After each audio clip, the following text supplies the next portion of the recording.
അസ്സലാമു അലൈക്കും വറഹ്മത്തുള്ളാഹി വബറകാതുഹു. അൽഹംദുലില്ലാഹി റബ്ബിൽ ആലമീൻ.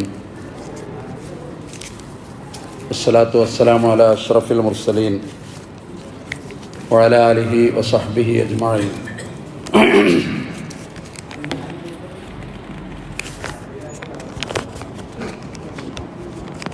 അഊദു ബില്ലാഹി മിനശ് ശൈത്വാനിർ റജീം. ബിസ്മില്ലാഹിർ റഹ്മാനിർ റഹീം. فألقي السحرة ساجدين قالوا آمنا برب العالمين رب موسى وهارون رب اشرح لي صدري ويسر لي أمري واحلل عقدة من لساني يفقهوا قولي إن أريد إلا الإصلاح ما استطعت وما توفيقي إلا بالله عليه توكلت وإليه أنيب.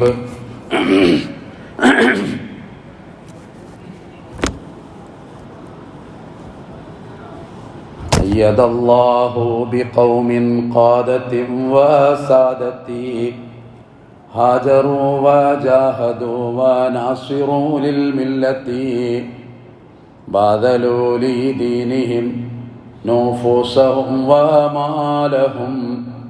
ما لهم إلا رضا الله العظيم القدرة. ബഹുമാനികളായ സത്യവിശ്വാസികളെ, വിശ്വാസികളെ,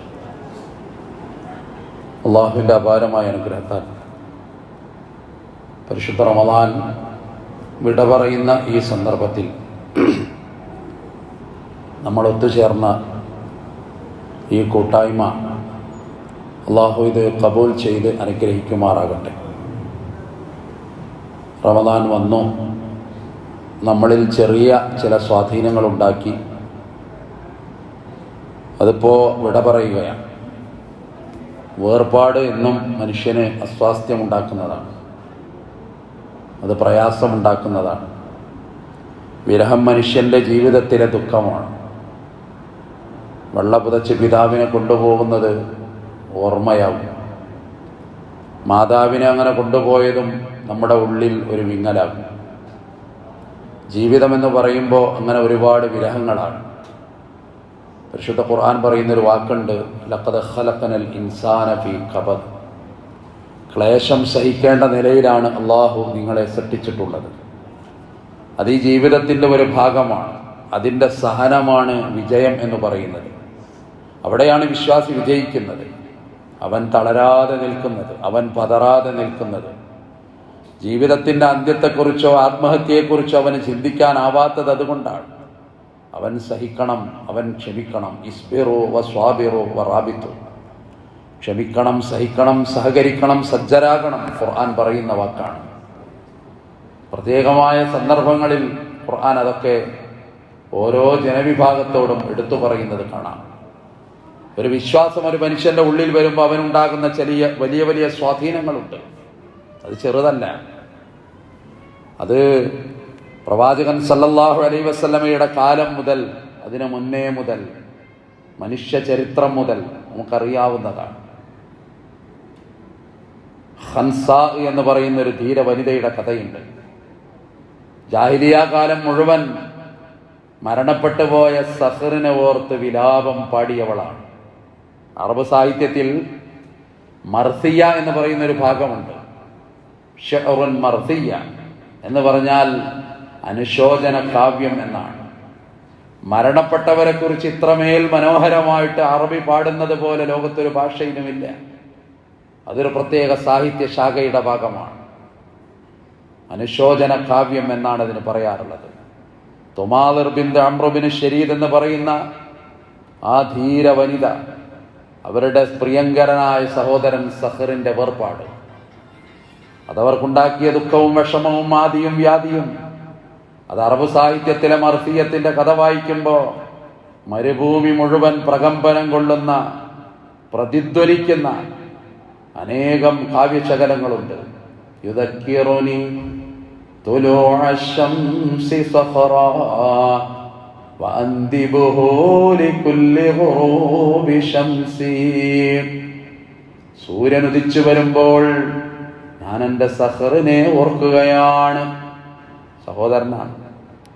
സൂര്യാസ്തമയവും അതെന്നെ ഓർക്കുകയാണ്. വലൗല കസറത്തുൽ ബാക്കീന ഹൗലി, എനിക്ക് ചുറ്റും ധാരാളം ആളുകൾ സഹറിനെ ഓർത്ത് കരയുന്നുണ്ട്. ഐനയ്യജൂദൻ വലാ തജ്മുദ, എന്താണ് കണ്ണുകളെ നിങ്ങൾ കരയാത്തത്? അലാ തബ്കിയാനീലി സഹറിന്നദ, സഹറിന് വേണ്ടി നിങ്ങൾ എന്താണ് കരയാത്തത്? ഇതാണ് അവരുടെ കവിതകളിൽ നമുക്ക് കാണാൻ സാധിക്കുന്നത്. ഫത്ഹു മക്കയുടെ ശേഷം അവൾ ഇസ്ലാമിലേക്ക് കടന്നു വന്നു. ഖൻസ ഇസ്ലാമിലേക്ക് കടന്നു വന്നു. ഉമർ ഇബ്നുൽ ഖത്താബ് റളിയല്ലാഹു അൻഹുവിന്റെ കാലത്താണ് ഖാദിസിയ്യ എന്ന സ്ഥലത്തൊരു വലിയ യുദ്ധമുണ്ടായത്. ആ യുദ്ധത്തില് ഖൻസയിന്റെ 4 മക്കൾ രക്തസാക്ഷികളായി. 4 ആൺമക്കളാ രക്തസാക്ഷികളായത്. ജാഹിലിയ കാലത്ത് ഒരു ജീവിതം മുഴുവൻ നഷ്ടപ്പെട്ടു പോയ തന്റെ സഹറിനെ കുറിച്ച് പാട്ടുപാടി വിലാപം കൊണ്ട് അതേ പെണ്ണ് മാറി. 4 മക്കൾ ഇസ്ലാമിൽ രക്തസാക്ഷിയായപ്പോ അവള് പറയാണ്, ഇന്നക്കും അസ്ലംതും ത്വായിഈന വഹാജർതും മുഖ്താരീന ഫല്ലാഹു അല്ലദീ ലാ ഇലാഹ ഇല്ലാ ഹു അന്നല്ലാഹ ലിറബ്ബിൽ ബാഖിയ ഖൈറുൻ മിനദ്ദാർ അന്നദ്ദാറൽ ബാഖിയ ഖൈറുൻ മിനദ്ദാരിൽ ഫാനിയ, നശിച്ചു പോകുന്ന ലോകത്തേക്കാൾ നല്ലതാണ് എന്നെന്നും നിലനിൽക്കുന്ന ലോകം. എൻ്റെ മക്കളെ, നിങ്ങൾ മുസ്ലിങ്ങളായി അള്ളാഹു നിങ്ങളെ തെരഞ്ഞെടുത്തിരിക്കുന്നു. അവന്റെ ഉജ്ജ്വലമായ പാതയിലേക്ക് നിങ്ങൾ യാത്ര പോയിരിക്കുന്നു എന്നിട്ടാണ് അവള് ചൊല്ലിയത്. സുമ്മത്തലത്ത്, പിന്നെ ഖൻസ ഓദിയ അയ്യുഹല്ലദീന ആമനുസ്ബിറൂ വസ്വാബിറൂ വറാബിതു വത്തഖുല്ലാഹ ലഅല്ലക്കും തുഫ്ലിഹൂൻ. യാ അയ്യുഹല്ലദീന ആമനൂ, വിശ്വാസികളെ, ഇസ്ബിറൂ വസ്വാബിറൂ വറാബിതു, ആ 3 വാക്കും പഠിക്കേണ്ടതാണ്. ഒരു മനുഷ്യന്റെ ക്ഷമയുടെ എല്ലാ ഭാഗവും അതിൽ പെട്ടു. റബത്ത, സ്വബറ, വീണ്ടും ഇസ്ബറ, ഇസ്ബിറു വസ്വാബിറു വറാബിതു, സഹിക്കുക, ക്ഷമിക്കുക, സഹകരിക്കുക, സജ്ജരാവുക. മലയാളത്തിൽ അങ്ങനെ കുറേ പദങ്ങൾ അതിന് പറയാൻ കഴിയും. എന്നിട്ട് അവളെ ഒരു വാക്ക് പറഞ്ഞു, അൽഹംദുലില്ലാഹ്, സർവസ്തുതിയും അല്ലാഹുവിനാണ്. ശറഫനീ ബി ഇസ്തിഷ്ഹാദിഹിം, അവരുടെ രക്തസാക്ഷിത്വം കൊണ്ട് അള്ളാഹു എന്നെ ആദരിച്ചിരിക്കുന്നു, അള്ളാഹു എന്നെ ബഹുമാനിച്ചിരിക്കുന്നു. ഉമർ റളിയല്ലാഹു അൻഹു പോലും അത്ഭുതപ്പെട്ടു എന്നാണ്. ധീരതയുടെ പര്യായമായ ഉമർ പോലും 4 മക്കൾ മരിച്ചാൽ ഏങ്ങലടിച്ച് കരയേണ്ട ഉമ്മ, പക്ഷേ ഈ ഉമ്മ കാണിച്ച ധീരത, അതാണ് വിശ്വാസം. അതാണ് വിശ്വാസം. പ്രതിസന്ധികൾ അവന് ചെറുതാണ്, അവന്റെ മുമ്പിൽ വലിയൊരു സംഭവം അല്ല അവന് മുമ്പിൽ. റമദാൻ നമുക്ക് നൽകിയ വലിയ സ്വാധീനം അതാണ്. അതാ നമ്മൾ പഠിക്കേണ്ടത്. ബദർ നമ്മൾ കേട്ടിട്ട് അതിൻ്റെ കാതലായ തലം തന്നെ അതാണ്. അവിടെ സഹിക്കാനും ക്ഷമിക്കാനുമുള്ള കരുത്താണ്. ദുരിതമുണ്ടാകും. ഉഹദ് ദുരിതമാണ്, ഉഹദ് പ്രയാസമാണ്. തുരുതുരാമ്പുകൾ ഇങ്ങനെ റസൂലുള്ളാഹിന്റെ മേനിയിലേക്ക് വരുന്ന ഒരു നേരം, അപ്പോഴാണ് തൽഹത്ത് ബിൻ ഉബൈദില്ലാഹ് റളിയല്ലാഹു അൻഹു, തൽഹത്ത് തടുക്കുന്നു. കുറെ തടുക്കുമ്പോ തൽഹത്തിന് തോന്നി, ഇനി ഇവിടെ നിന്ന് കൊണ്ടാൽ, ഇവിടെ നിന്ന് തടുത്താൽ ചിലപ്പോ പുണ്യ നബിയുടെ മേനിയിലേക്ക് തെറിച്ചേക്കാം. അതുകൊണ്ട് നബിയെ തൽഹത്ത് വഹിച്ചു. നബിയെ ഏറ്റി ചുമലിൽ നബിയെ ഇട്ടു. എന്നിട്ടൊരു പാറയുടെ ഭാഗത്തേക്ക് തൽഹത്ത് അങ്ങനെ മാറി. നുബുവത്തിന്റെ ഭാരത്തെ ചുമലിലേറ്റിയ ഒരു നേരമാണ്. അപ്പോഴാണ് ജിബ്രീൽ കടന്നു വരുന്നുണ്ട്. റസൂലുള്ളാഹിനോട് ജിബ്രീൽ സംസാരിക്കുകയാണ്. നബിയുടെ ചുണ്ട് തൽഹയുടെ കാതിലേക്ക് ഇങ്ങനെ അടുത്തു. എല്ലാവരും ചിതറിയോടിയ നേരമാണ്. പക്ഷേ തൽഹത്ത് നബിയെ സംരക്ഷിക്കുന്ന ഉജ്ജ്വലമായ ഉരുക്ക് കോട്ടയായി മാറുന്ന നേരം നബിയുടെ ചുണ്ട് തൽഹത്തിന്റെ കാതിലേക്കടുത്തു. എന്നിട്ടൊരു വാക്ക് പറഞ്ഞു, തൽഹ, ജിബ്രീൽ വന്നിട്ടുണ്ട്. തൽഹ, നിനക്ക് സ്വർഗമാണെന്ന് പറയാൻ ജിബ്രീൽ എന്നോട് പറയുന്നു തൽഹ. പിന്നെ ഒരു വേദനയും തൽഹത്തിന് ഉണ്ടായില്ല എന്നാ പറയും. ശരീരാകെ മുറിവ്, ആകെ അമ്പുകൾ, കുരമ്പുകൾ. വിശ്വാസിക്ക് കിട്ടുന്ന കരുത്ത് ചെറുതല്ല. അത് വെറും ഒരു ഭംഗി വാക്കല്ല. അത് എത്രമേൽ തകർന്ന് തരിപ്പണമായി കടന്നാലും അവന്റെ ഉള്ളിൽ കിട്ടുന്ന ഉജ്ജ്വലമായ ഒരു കരുത്താണ്. അതാണ് ഫറോവാന്റെ ക്രൂരമായ പീഡനം ഒന്നിനു പിറകെ ഒന്നായി സഹിച്ചു ആസിയ റളിയല്ലാഹു അൻഹാ. മരുഭൂമിയിലെ സഞ്ചാരത്തിനിടയിൽ 4 വര വരച്ചു നബി. എന്താണെന്നറിയുമോ? അവര് പറഞ്ഞു അല്ലാഹു വറസൂലുഹു അഅലം. ഒന്നാമത്തെ ഇത് സ്വർഗത്തിലെ പെണ്ണുങ്ങളുടെ നേതാക്കൾ. ഇത് ഒന്നാമത്തത് ബിന്ത് ഖുവൈലിദ് ഖദീജ ബിന്ത് ഖുവൈലിദാണ് ഒന്ന്. രണ്ടാമത്തത് ഫാത്തിമ ബിന്ത് മുഹമ്മദ്. മൂന്നാമത്തത് മറിയം ബിന്ത് ഇമ്രാൻ. നാലാമത്തത് ആസിയ ബിന്ത് മുസാഹിം വഇംറത്തു ഫിർഔൻ. ഹദീസിൽ അവിടെ മാത്രമാണ് ഭർത്താവിന്റെ പേര് പറഞ്ഞത്. മറ്റു 3 ആളുകൾക്കും ഭർത്താവില്ലാഞ്ഞിട്ടല്ല. ഖദീജയുടെ ഭർത്താവ് നബി സല്ലല്ലാഹു അലൈഹി വസല്ലമയാണ്. ഫാത്തിമാന്റെ ഭർത്താവ് അലി റളിയല്ലാഹു അൻഹയാണ്. മറിയം ബീവിക്ക് പിന്നെ അല്ലാഹ് ഭർത്താവിനെ കൊടുത്തിട്ടില്ല. അതങ്ങനത്തെ ഒരു ഇതാണ്. അവിടെ നിന്ന് അതുകൊണ്ട് പറഞ്ഞില്ല. പക്ഷെ അവിടെ ഫറോവാന്റെ കാര്യം മാത്രം എടുത്തു പറഞ്ഞു. കാരണം അത്ര പീഡനം ഏറ്റുവാങ്ങിയിരുന്നു.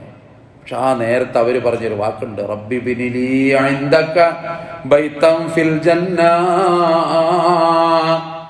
സ്വർഗത്തിലെ റബ്ബേ എനിക്ക് ഒരു വീട് തരണം. വനജ്ജിനി മിൻ ഫിർഔന വഅമലിഹി. ഫിർഔനിൽ നിന്ന് എന്നെ കാക്കണം, അവന്റെ പ്രവർത്തനങ്ങളിൽ നിന്ന് എന്നെ കാക്കണം. വനജ്ജിനി മിനൽ ഖൗമിൽ ളാലിമീൻ. അക്രമികളിൽ നിന്ന് എന്നെ കാക്കണം. ആ ദുആ വല്ലാത്തൊരു ദുആയാണ്. ഖുർആൻ എടുത്തു പറയുന്നുണ്ട്. മാത്രമല്ല വിശ്വാസികൾക്ക് ഉദാഹരണമാണെന്ന് പറഞ്ഞിട്ട് അവരെക്കുറിച്ച് പ്രത്യേകം പരാമർശിക്കുന്നുണ്ട്. ഞാൻ പറഞ്ഞത് വിശ്വാസത്തിന്റെ കരുത്താണ്. അത് ഉള്ളിൽ വരുമ്പോൾ ഉണ്ടാകുന്ന മാറ്റമാണ്. വാള് മരത്തിൽ തൂങ്ങിക്കിടക്കുന്ന ഒരു നേരമുണ്ട്. പുണ്യനബി അവിടെ കിടന്നുറങ്ങുന്നുണ്ട്. ശത്രു അത് കാണുന്നുണ്ട്. അയാൾ ഓടി വരികയാണ്. ഇതൊരു സുവർണാവസരമാണ്. ഈ വെളിച്ചത്തെ ഊതിക്കെടുത്താൻ, ഈ വിളക്കമാടത്തെ ഇല്ലാതെയാക്കാൻ അയാൾ വാള് കയ്യിലെടുത്തു. പെട്ടെന്ന് പ്രവാചകൻ സല്ലല്ലാഹു അലൈഹി വസല്ലം കണ്ണ് തുറന്നപ്പോ സത്യത്തിൽ പരിഭ്രമിക്കേണ്ടതാണ്. ആ മനുഷ്യൻ ചോദിക്കുന്നൊരു ചോദ്യമുണ്ട്, യാ മുഹമ്മദ് മൻ യംനഉക മിന്നി. ആരാ എന്നെ നിന്നെ രക്ഷിക്കുക ഈ വാളിൽ നിന്ന്? ഒരു മറുപടി വരുന്നുണ്ട്, അല്ലാഹ്. ശത്രു ഞെട്ടിപ്പോയി എന്നാണ്. അയാൾ അന്തം വിട്ടുപോയി. ആരുമില്ലാത്തൊരു നേരത്ത്, അനുയായികളൊക്കെ അങ്ങോട്ടും തിരിഞ്ഞു പോയ നേരത്ത് ഒറ്റക്ക് മരച്ചുവട്ടിൽ കിടക്കുന്ന മനുഷ്യന്റെ കഴുത്തിന് നേരെ വാള് ചൂണ്ടിയിട്ട് ആര് രക്ഷിക്കുമെന്ന് പറയുമ്പോ അല്ലാഹ് രക്ഷിക്കുന്ന അതാ മനുഷ്യനെ പരിഭ്രമിപ്പിച്ചു. അയാൾ വറച്ചു. അയാളെ കയ്യിൽ നിന്ന് വാള് വീണു. പുണ്യനബി കയ്യിലെടുത്തു. തിരിച്ചു ചോദിച്ചു ഇതേ ചോദ്യം, മൻ യംനഉക മിന്നി. അയാൾ പറഞ്ഞു, നീയല്ലാതെ നിന്നെ ആര് രക്ഷിക്കാൻ? വിശ്വാസത്തിന്റെ കരുത്തതാണ്. അതുകൊണ്ടാണ് ജീവിതത്തിൽ എന്ത് സംഭവിച്ചാലും സുഖാകാം ദുഃഖാകാം നമ്മൾ അലഞ്ഞു തിരിയേണ്ട കാര്യമല്ല. ഒരു ജ്യോത്സ്യന്റെ അടുത്തും പോകേണ്ട കാര്യമല്ല.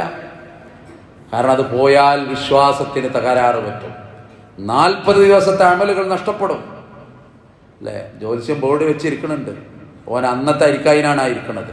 ഓൻ അത് കിട്ടുന്നൊരു ഉറപ്പില്ല. അതാണ് അതിൻ്റെ രസം. അല്ലേ? മകള് കാണാതെയായിട്ട് ജ്യോത്സ്യം പരാതി കൊടുക്കുകയാണ് പോലീസ് സ്റ്റേഷനിൽ വന്നിട്ട്. അയാൾക്ക് ഇത് നിരത്തിയാൽ നോക്കിയാൽ പോരെ. പക്ഷെ അതൊന്നും ആൾക്കാർ ആലോചിക്കൂല.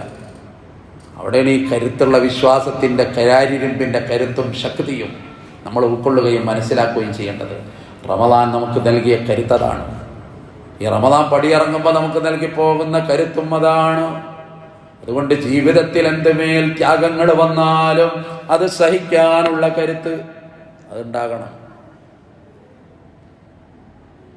ചെറിയ ചെറിയ പ്രശ്നങ്ങൾ നമുക്കുണ്ടാവുമല്ലോ ജീവിതത്തിൽ. അപ്പോൾ നമ്മളാകെ പതറിപ്പോയി. ഇനിയിപ്പോൾ എന്താ ഉണ്ടാകുക? അല്ലേ? ഒരു ഓലക്കൊടി മുറിഞ്ഞിട്ട് ഇങ്ങനെ തൂങ്ങിയിട്ടുണ്ട് തെങ്ങിൻ്റെ മരത്ത്. അപ്പോഴും ബേജാറായി, അല്ലോ ഇനി എന്താ ഉണ്ടാകുക? ആകെ പ്രശ്നമായല്ലോ.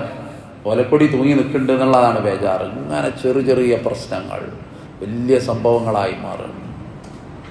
അതാണ് അവിടെയാണ് ഒരു വിശ്വാസിയുടെ കരുത്തെന്താ. നബി വെറുതെ പറഞ്ഞതാണോ നമ്മളോട്? ഉൻളുറൂ ഇലാ മൻ ഹുവ അസ്ഫല മിൻകും, നിങ്ങളെക്കാൾ ജീവിത നിലവാരം കുറഞ്ഞവരെ നോക്കണം. വലാ തൻളുറൂ ഇലാ മൻ ഹുവ ഫൗഖക്കും, നിങ്ങളെ ജീവിതത്തിനേക്കാൾ നിലവാരം കൂടിയവരെ നോക്കരുതേ. ഫഹുവ അജ്ദറു അല്ലാ തസ്ദറു നിഅമത്തല്ലാഹി അലൈക്കും, അല്ലാഹ് നിങ്ങൾക്ക് തന്ന അനുഗ്രഹങ്ങൾ ചെറുതായി കാണാതിരിക്കുക, അതാ നല്ലത്. അല്ലെങ്കിൽ ചെറുതായി കാണും. നമ്മളപ്പുറത്തുള്ള നോക്കിയാൽ ഓല് 2 റൂം പിന്നെ എടുത്തു, പിന്നെ ബാൽക്കണി അങ്ങോട്ടും നീട്ടി, പിന്നെ പേരെങ്ങനെ തോണിമാതിരി ആക്കി. അപ്പൊക്കെ ബേജാറ് നമുക്ക് തുടങ്ങി. നമ്മളത് ചെയ്തിട്ടില്ല. ഞമ്മക്കും അത് വേണ്ടേ? അല്ലെങ്കിൽ നമ്മളെ അവസ്ഥ എന്താ ഇപ്പൊ ഇവിടെ നടക്കണത്? ആകെ പ്രശ്നമായി. ഒന്നുമില്ല, അപ്പുറത്ത് വേറൊരു പെരുണ്ട്, ആ തറ ഇങ്ങനെ കിടക്കുന്നുണ്ട്, അത് പൊന്തിയിട്ടില്ല. 10 കൊല്ലായി ആ തറ ഇങ്ങനെ കിടക്കുന്നുണ്ട്. അപ്പുറത്തൊരു ഓല മേഞ്ഞിട്ട് എവിടെയോ ടാർപ്പായിക്ക് കേളിൽ ആ കുടുംബം പാർക്കുന്നുണ്ട്. അത് നോക്കിയാൽ മതി. അപ്പൊ നമുക്ക് തോന്നും അൽഹംദുലില്ലാഹ്. തിരുവനന്തപുരത്തേക്കുള്ള യാത്രയിൽ പലപ്പോഴും ഞാൻ ശ്രദ്ധിച്ചൊരു സംഗതിയുണ്ട്. ശ്രീ ചിത്തിരയിലേക്ക് കീമോ കൊടുക്കാൻ വേണ്ടി 6ഉം 7ഉം വയസ്സായ കുട്ടികളെ നിലമ്പൂരിൽ നിന്നും മങ്ങാടിപ്പുറത്തു നിന്നൊക്കെ രക്ഷിതാക്കൾ കൊണ്ടുപോകുന്നുണ്ട്.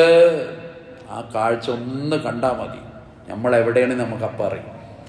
ഒറ്റ കാലം ആ കുട്ടികൾ ഇങ്ങനെ കരയുന്നുണ്ട്. അപ്പോൾ നമ്മൾ അന്വേഷിക്കുന്നത് എന്താ ഞാൻ കരയുന്നത്? നിർത്താതെ കരയാം, വേദനിച്ചിട്ട് കരയാം.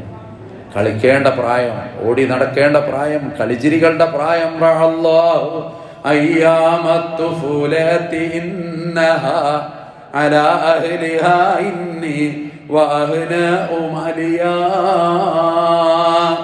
ജീവിതത്തിലെ ഏറ്റവും മനോഹരമായ കാലമാണ് കുട്ടിക്കാലം. ആ കാലത്ത് ഇങ്ങനെ രോഗം വന്നിട്ട് അവർക്ക് അതിൻ്റെ ക്ലേശം അറിയില്ല, പക്ഷെ അവരുടെ രക്ഷിതാക്കളുണ്ട്. സ്വപ്നം കണ്ട രക്ഷിതാക്കൾ, മക്കളുടെ വളർച്ച പ്രതീക്ഷയായി കണ്ട രക്ഷിതാക്കൾ, അവരുടെ ഇരവും പകലും ഹൃദയത്തിൽ കോരിയിട്ട 1000 ആനന്ദം കൊണ്ട് സ്വപ്നം കണ്ട രക്ഷിതാക്കൾ, അവരെ മാനസികാവസ്ഥ നമ്മൾ ഓർക്കണം.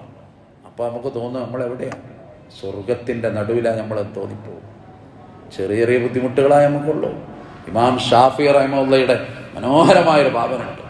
ദഇൽ അയ്യാമ തഫഅലു മാ തശാഉ വതിബ് നഫ്സൻ ഇദാ ഹകമൽ ഖളാഉ. അത് പറഞ്ഞാ തുടങ്ങണ തന്നെ, ജീവിതത്തിന്റെ ദുരിത ദിവസങ്ങളെ നീ ഉപേക്ഷിക്കുക, ഇത് തീർന്നു പോകുന്നതാണ് അല്ലേ?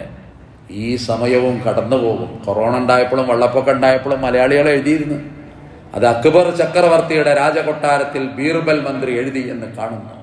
ഈ സമയവും കടന്നു പോകും. സത്യത്തിൽ അത് ഷാഫി ഇമാമിന്റെ മനോഹരമായ കാവ്യഭാവനയാണ്.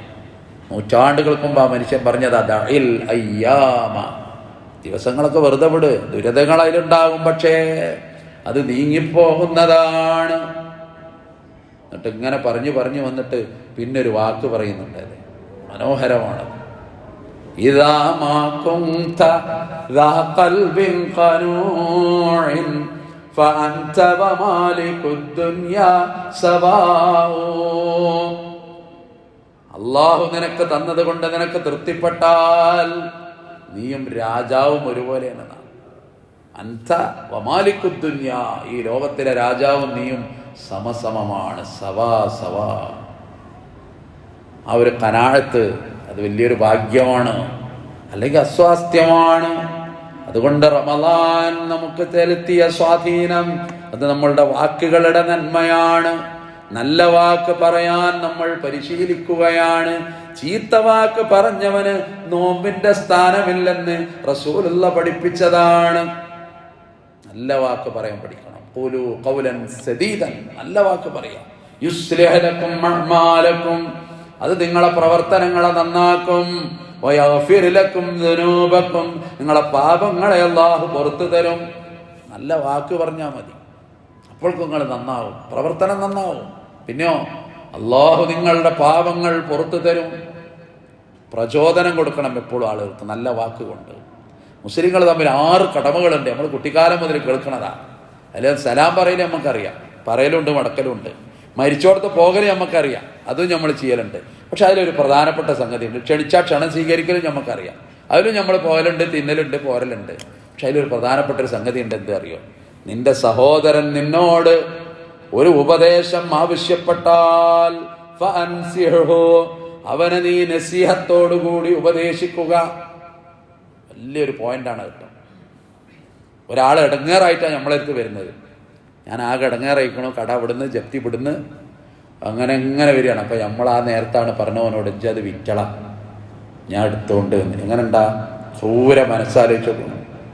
ഓനൊരാശ്വാസത്തിന് വന്നതാ, അതല്ല അവിടെ വാക്കേണ്ടത്. അവനെ സാന്ത്വനപ്പെടുത്താൻ വേണ്ട അല്ലേ? അല്ലെങ്കിൽ ഒരാളൊരു പീഡിയ തുടങ്ങുകയാണ്, എന്നിട്ട് നമ്മളോട് വന്നിട്ട് അഭിപ്രായം ചോദിച്ചു, എങ്ങനെയുണ്ട്, ഞാനൊരു പീഡിയ തുടങ്ങുകയാണ്, ഈ റൂമിൽ കുറച്ച് സാധനങ്ങളൊക്കെ എടുത്തുക്കണം, ഉദ്ഘാടനം നടത്തണം, തുടങ്ങുകയാണ്. അപ്പം നമ്മളെ വക എന്തിൻ്റെ കേടാ എനിക്ക്, എത്ര ആൾക്കാർ ഇവിടെ നടത്തിയിട്ട് ഇത് പൊളിഞ്ഞു പോയില്ല, ഇത് മുണ്ടാതിരുന്ന കഴിഞ്ഞില്ല. അവൻ തകർന്നു പോയി, അവനൊരു നല്ല വാക്ക് കിട്ടിയില്ല. അന്നേരത്തെ ഒരു പ്രചോദനം കൊടുക്കണ്ടായിരുന്നു, ഇത് തുടങ്ങ്, അൽഹംദുലില്ലാ അള്ളാഹു അതിന് ബർക്കത്ത് ചെയ്യും. അപ്പോൾ അയാൾക്ക് കിട്ടുന്നൊരു ധൈര്യമുണ്ട്. നമ്മളെ വാക്കുകൊണ്ട് ഒരാൾക്കൊരു ധൈര്യം കൊടുക്കണം. ഉപകാരം ചെയ്യാൻ നമുക്ക് സാധ്യമല്ലെങ്കിൽ വാക്കുകൊണ്ട് ദ്രോഹിക്കാതിരിക്കുക. അത് മുറിയായിട്ട് അവിടെ കിടക്കും. വാളുകൊണ്ട് വെട്ടിയാൽ മുറി ഉണങ്ങിപ്പോകും, വാക്കിൻ്റെ മുറി ഉണങ്ങൂല. വളരെ പ്രധാനമാണ്. നിസാനുൽ ഫത്താ നിസ്ഫുൻ വനിസ്ഫുൻ ഫുആദുഹു. ഒരു മനുഷ്യൻ്റെ നാവ് വല്ലാത്തതാണ്, അതിൻ്റെ കരുത്തെന്താണെന്നറിയോ? അതുകൊണ്ടാണ് ഇത്ര കൂടുതൽ പറഞ്ഞത്. നാവിൻ്റെ നമീമത്ത്, നാവിൻ്റെ ഗീബത്ത്, ഫസാദ്, ഫിത്ന. അൽ ഫിത്നതു അശദ്ദു മിനൽ ഖത്ൽ. കൊലപാതകത്തേക്കാൾ കാഠിന്യമാണ് കുഴപ്പമുണ്ടാക്കുക. നാവിൻ്റെ പവർ പറഞ്ഞതുകൊണ്ടാണ്. അവിടെയാണ് നോമ്പുകാരൻ്റെ നാവ്, അവിടെയാണ് ഖദീജ ചരിത്രത്തിൽ വേറിട്ടത്. നാവ്, ഖദീജന്റെ നാവാ നബിക്ക് കരുത്ത്. ആ വാക്ക് നബിയുടെ കരുത്ത. തളർന്നു വീണ നേരത്ത്, ഓടി വന്ന നേരത്ത്, എന്നെ പുതപ്പിട്ട് മൂടണം, എനിക്ക് പേടി തോന്നുന്നു ഖദീജ, സമ്മിലൂനി ഖദീജ, എന്നെ ഒന്ന് പുതപ്പിട്ട് മൂടുമോ ഖദീജ. 40 വയസ്സായിട്ട് നബിയായിട്ടാണ് വന്നിക്കുക. 38 വയസ്സ് മുതൽ 2 കൊല്ലത്തോളം റസൂലുള്ളാഹി ഗുഹയിൽ പോയിരുന്നിട്ടുണ്ട്. അറിയോ നിങ്ങൾ? അല്ലാതെ അന്നും ഇങ്ങോട്ട് കയറിയതല്ല. നമ്മളെ ചില ആൾക്കാർ വിചാരിക്കണത് അന്ന് രാവിലെയാണ് കയറിയതാണല്ല. 2 കൊല്ലം, 38 വയസ്സ് മുതൽ മക്കായിൽ നബി ഇല്ല. നബി ആ ഗുഹയുടെ കയറി ഇരിക്കുക ഒറ്റക്ക്. അവിടെ ഇരുന്നാൽ എന്താ ചെയ്യുക? മനുഷ്യനല്ലേ, ഭക്ഷണം കൊണ്ടുപോയി കൊടുക്കണം. വർത്തക പ്രമാണിയായ സമ്പന്നയായ ഖദീജ തന്നെ കൊണ്ടുപോകും. അവർക്ക് വൃത്യകളൊക്കെ ഉണ്ടെന്ന് ഏൽപ്പിച്ചില്ല, ഇതൊന്നും കൊണ്ടേ കൊടുത്താ അവിടെ നമ്മളാൾ ഇരിക്കണുണ്ട്, അല്ല, ഖദീജ തന്നെ പോകും. ചരിത്രം ഇങ്ങനെ വായിക്കുമ്പോൾ കണ്ണ് നനയുന്നൊരു ഭാഗമാണെന്ത്. ചെങ്കുത്തായ കയറ്റം കയറണം. ഇന്നത്തെ സൗകര്യമൊന്നുമില്ല അവിടെ. 5 കിലോമീറ്റർ അപ്പുറത്തുള്ള മക്കയിലെ വീട്ടിൽ നിന്ന് ഭക്ഷണം പാചകം ചെയ്തിട്ട് 53 വയസ്സുള്ള പെണ്ണാണെന്ന് ഖദീജ. ആ ഖദീജ അങ്ങനെ കയറിപ്പോകണം. ഒരിക്കൽ പോലും നബിയോട് ചോദിച്ചില്ല, എന്തേ നിങ്ങൾ ഇത്ര ഉയരത്തിലിരിക്കുന്നത്, നിങ്ങൾക്ക് താഴെ ഇരുന്നാൽ മതിയായിരുന്നു, പറഞ്ഞിട്ടില്ല. റസൂലുള്ളാഹിന്റെ ആ ഒരു കരുത്ത് ചെറുതായിരുന്നില്ല. ഒരു മനുഷ്യന്റെ കരുത്ത് അവിടെയാണ് പറഞ്ഞത്. ആ വീണെന്ന് കരുതിയൊരു നേര പുതച്ചു കൊടുത്ത് കിടക്കുക. കരയുന്നുണ്ട് പ്രവാചകൻ, വിയർത്തിട്ടുണ്ട് പ്രവാചകൻ, പരിഭ്രമം ഏറെയുണ്ട് ഈ പ്രവാചകന്. കാരണം വഹയിന്റെ ആദ്യത്തെ അനുഭവമാണ്. അത് മനുഷ്യന് താങ്ങാവുന്നതിലപ്പുറമാണ്. 5-ാം ഇന്ദ്രിയത്തിനപ്പുറത്തുള്ള ജ്ഞാനമാണ്. 6-ാം ഇന്ദ്രിയം എന്ന അത്ഭുതമാണ് വഹയ്. അതും ജിബ്രീൽ എന്ന മലക്കിന്റെ ആഗമനവും ആലിംഗനവും ഇഖ്റ മുതൽ മഅലം യഅലം വരെയുള്ള ആദ്യത്തെ 5 ആയത്തുകളുടെ അവതരണവും ഒക്കെ കൂടി നബിയാണ് പേടിച്ചു പോയിട്ടുണ്ട്. നേരത്തെ ഖദീജ പറയാ, വല്ലാഹി ലാ തഖഫ്, നിങ്ങൾ എന്തിനാ ഭയപ്പെടുന്നത്, ഇന്നക ലതസിലുർ റഹിം, നിങ്ങൾ കുടുംബ ബന്ധം ചേർക്കുന്നവനാണ്. നബി അങ്ങോട്ട് പുകഴ്ത്ത ഖദീജ. നമ്മളോട് ആരോ പറഞ്ഞു തന്നിട്ടുണ്ട്, ഒരാളെയും പുകഴ്ത്തരുത്, പുകഴ്ത്തുള്ളവന്റെ മുഖത്ത് കൂടെ ഒക്കെ മണ്ണ് വാരിയിട്ട് ആ ഇമാം കൊണ്ട് നടക്കുക. ഒരാളോടൊരു നല്ല വർത്താനം പറയാൻ നമുക്ക് വയ്യല്ലോ ഉണ്ടോ? ഞാൻ അറിയാട്ട് ചോദിക്കുകയാണ്. അത് നന്നായി അല്ലേ? ബാറക്കല്ലാ റസൂലുള്ള സഹാബികളോട് പറഞ്ഞിട്ടില്ലേ? വല്ലാഹി ബാരിക്. അറബികൾ പറയാറില്ല എപ്പോഴും? നമുക്കതറിയില്ല. ഒരാൾക്കൊരു മോട്ടിവേഷൻ കൊടുക്കൂല, ഒരു നല്ല വർത്താനം പറയില്ല അല്ലെ? ഒരു കുട്ടി ഒരു നല്ല കാര്യം ചെയ്താൽ പോലും ആ കുട്ടിനോടൊരു നല്ല വാക്ക് നമുക്ക് പറയാൻ പറ്റില്ല. ഉഷാറായിട്ടോ മോനെ എന്ന് നമ്മൾ പറയില്ല.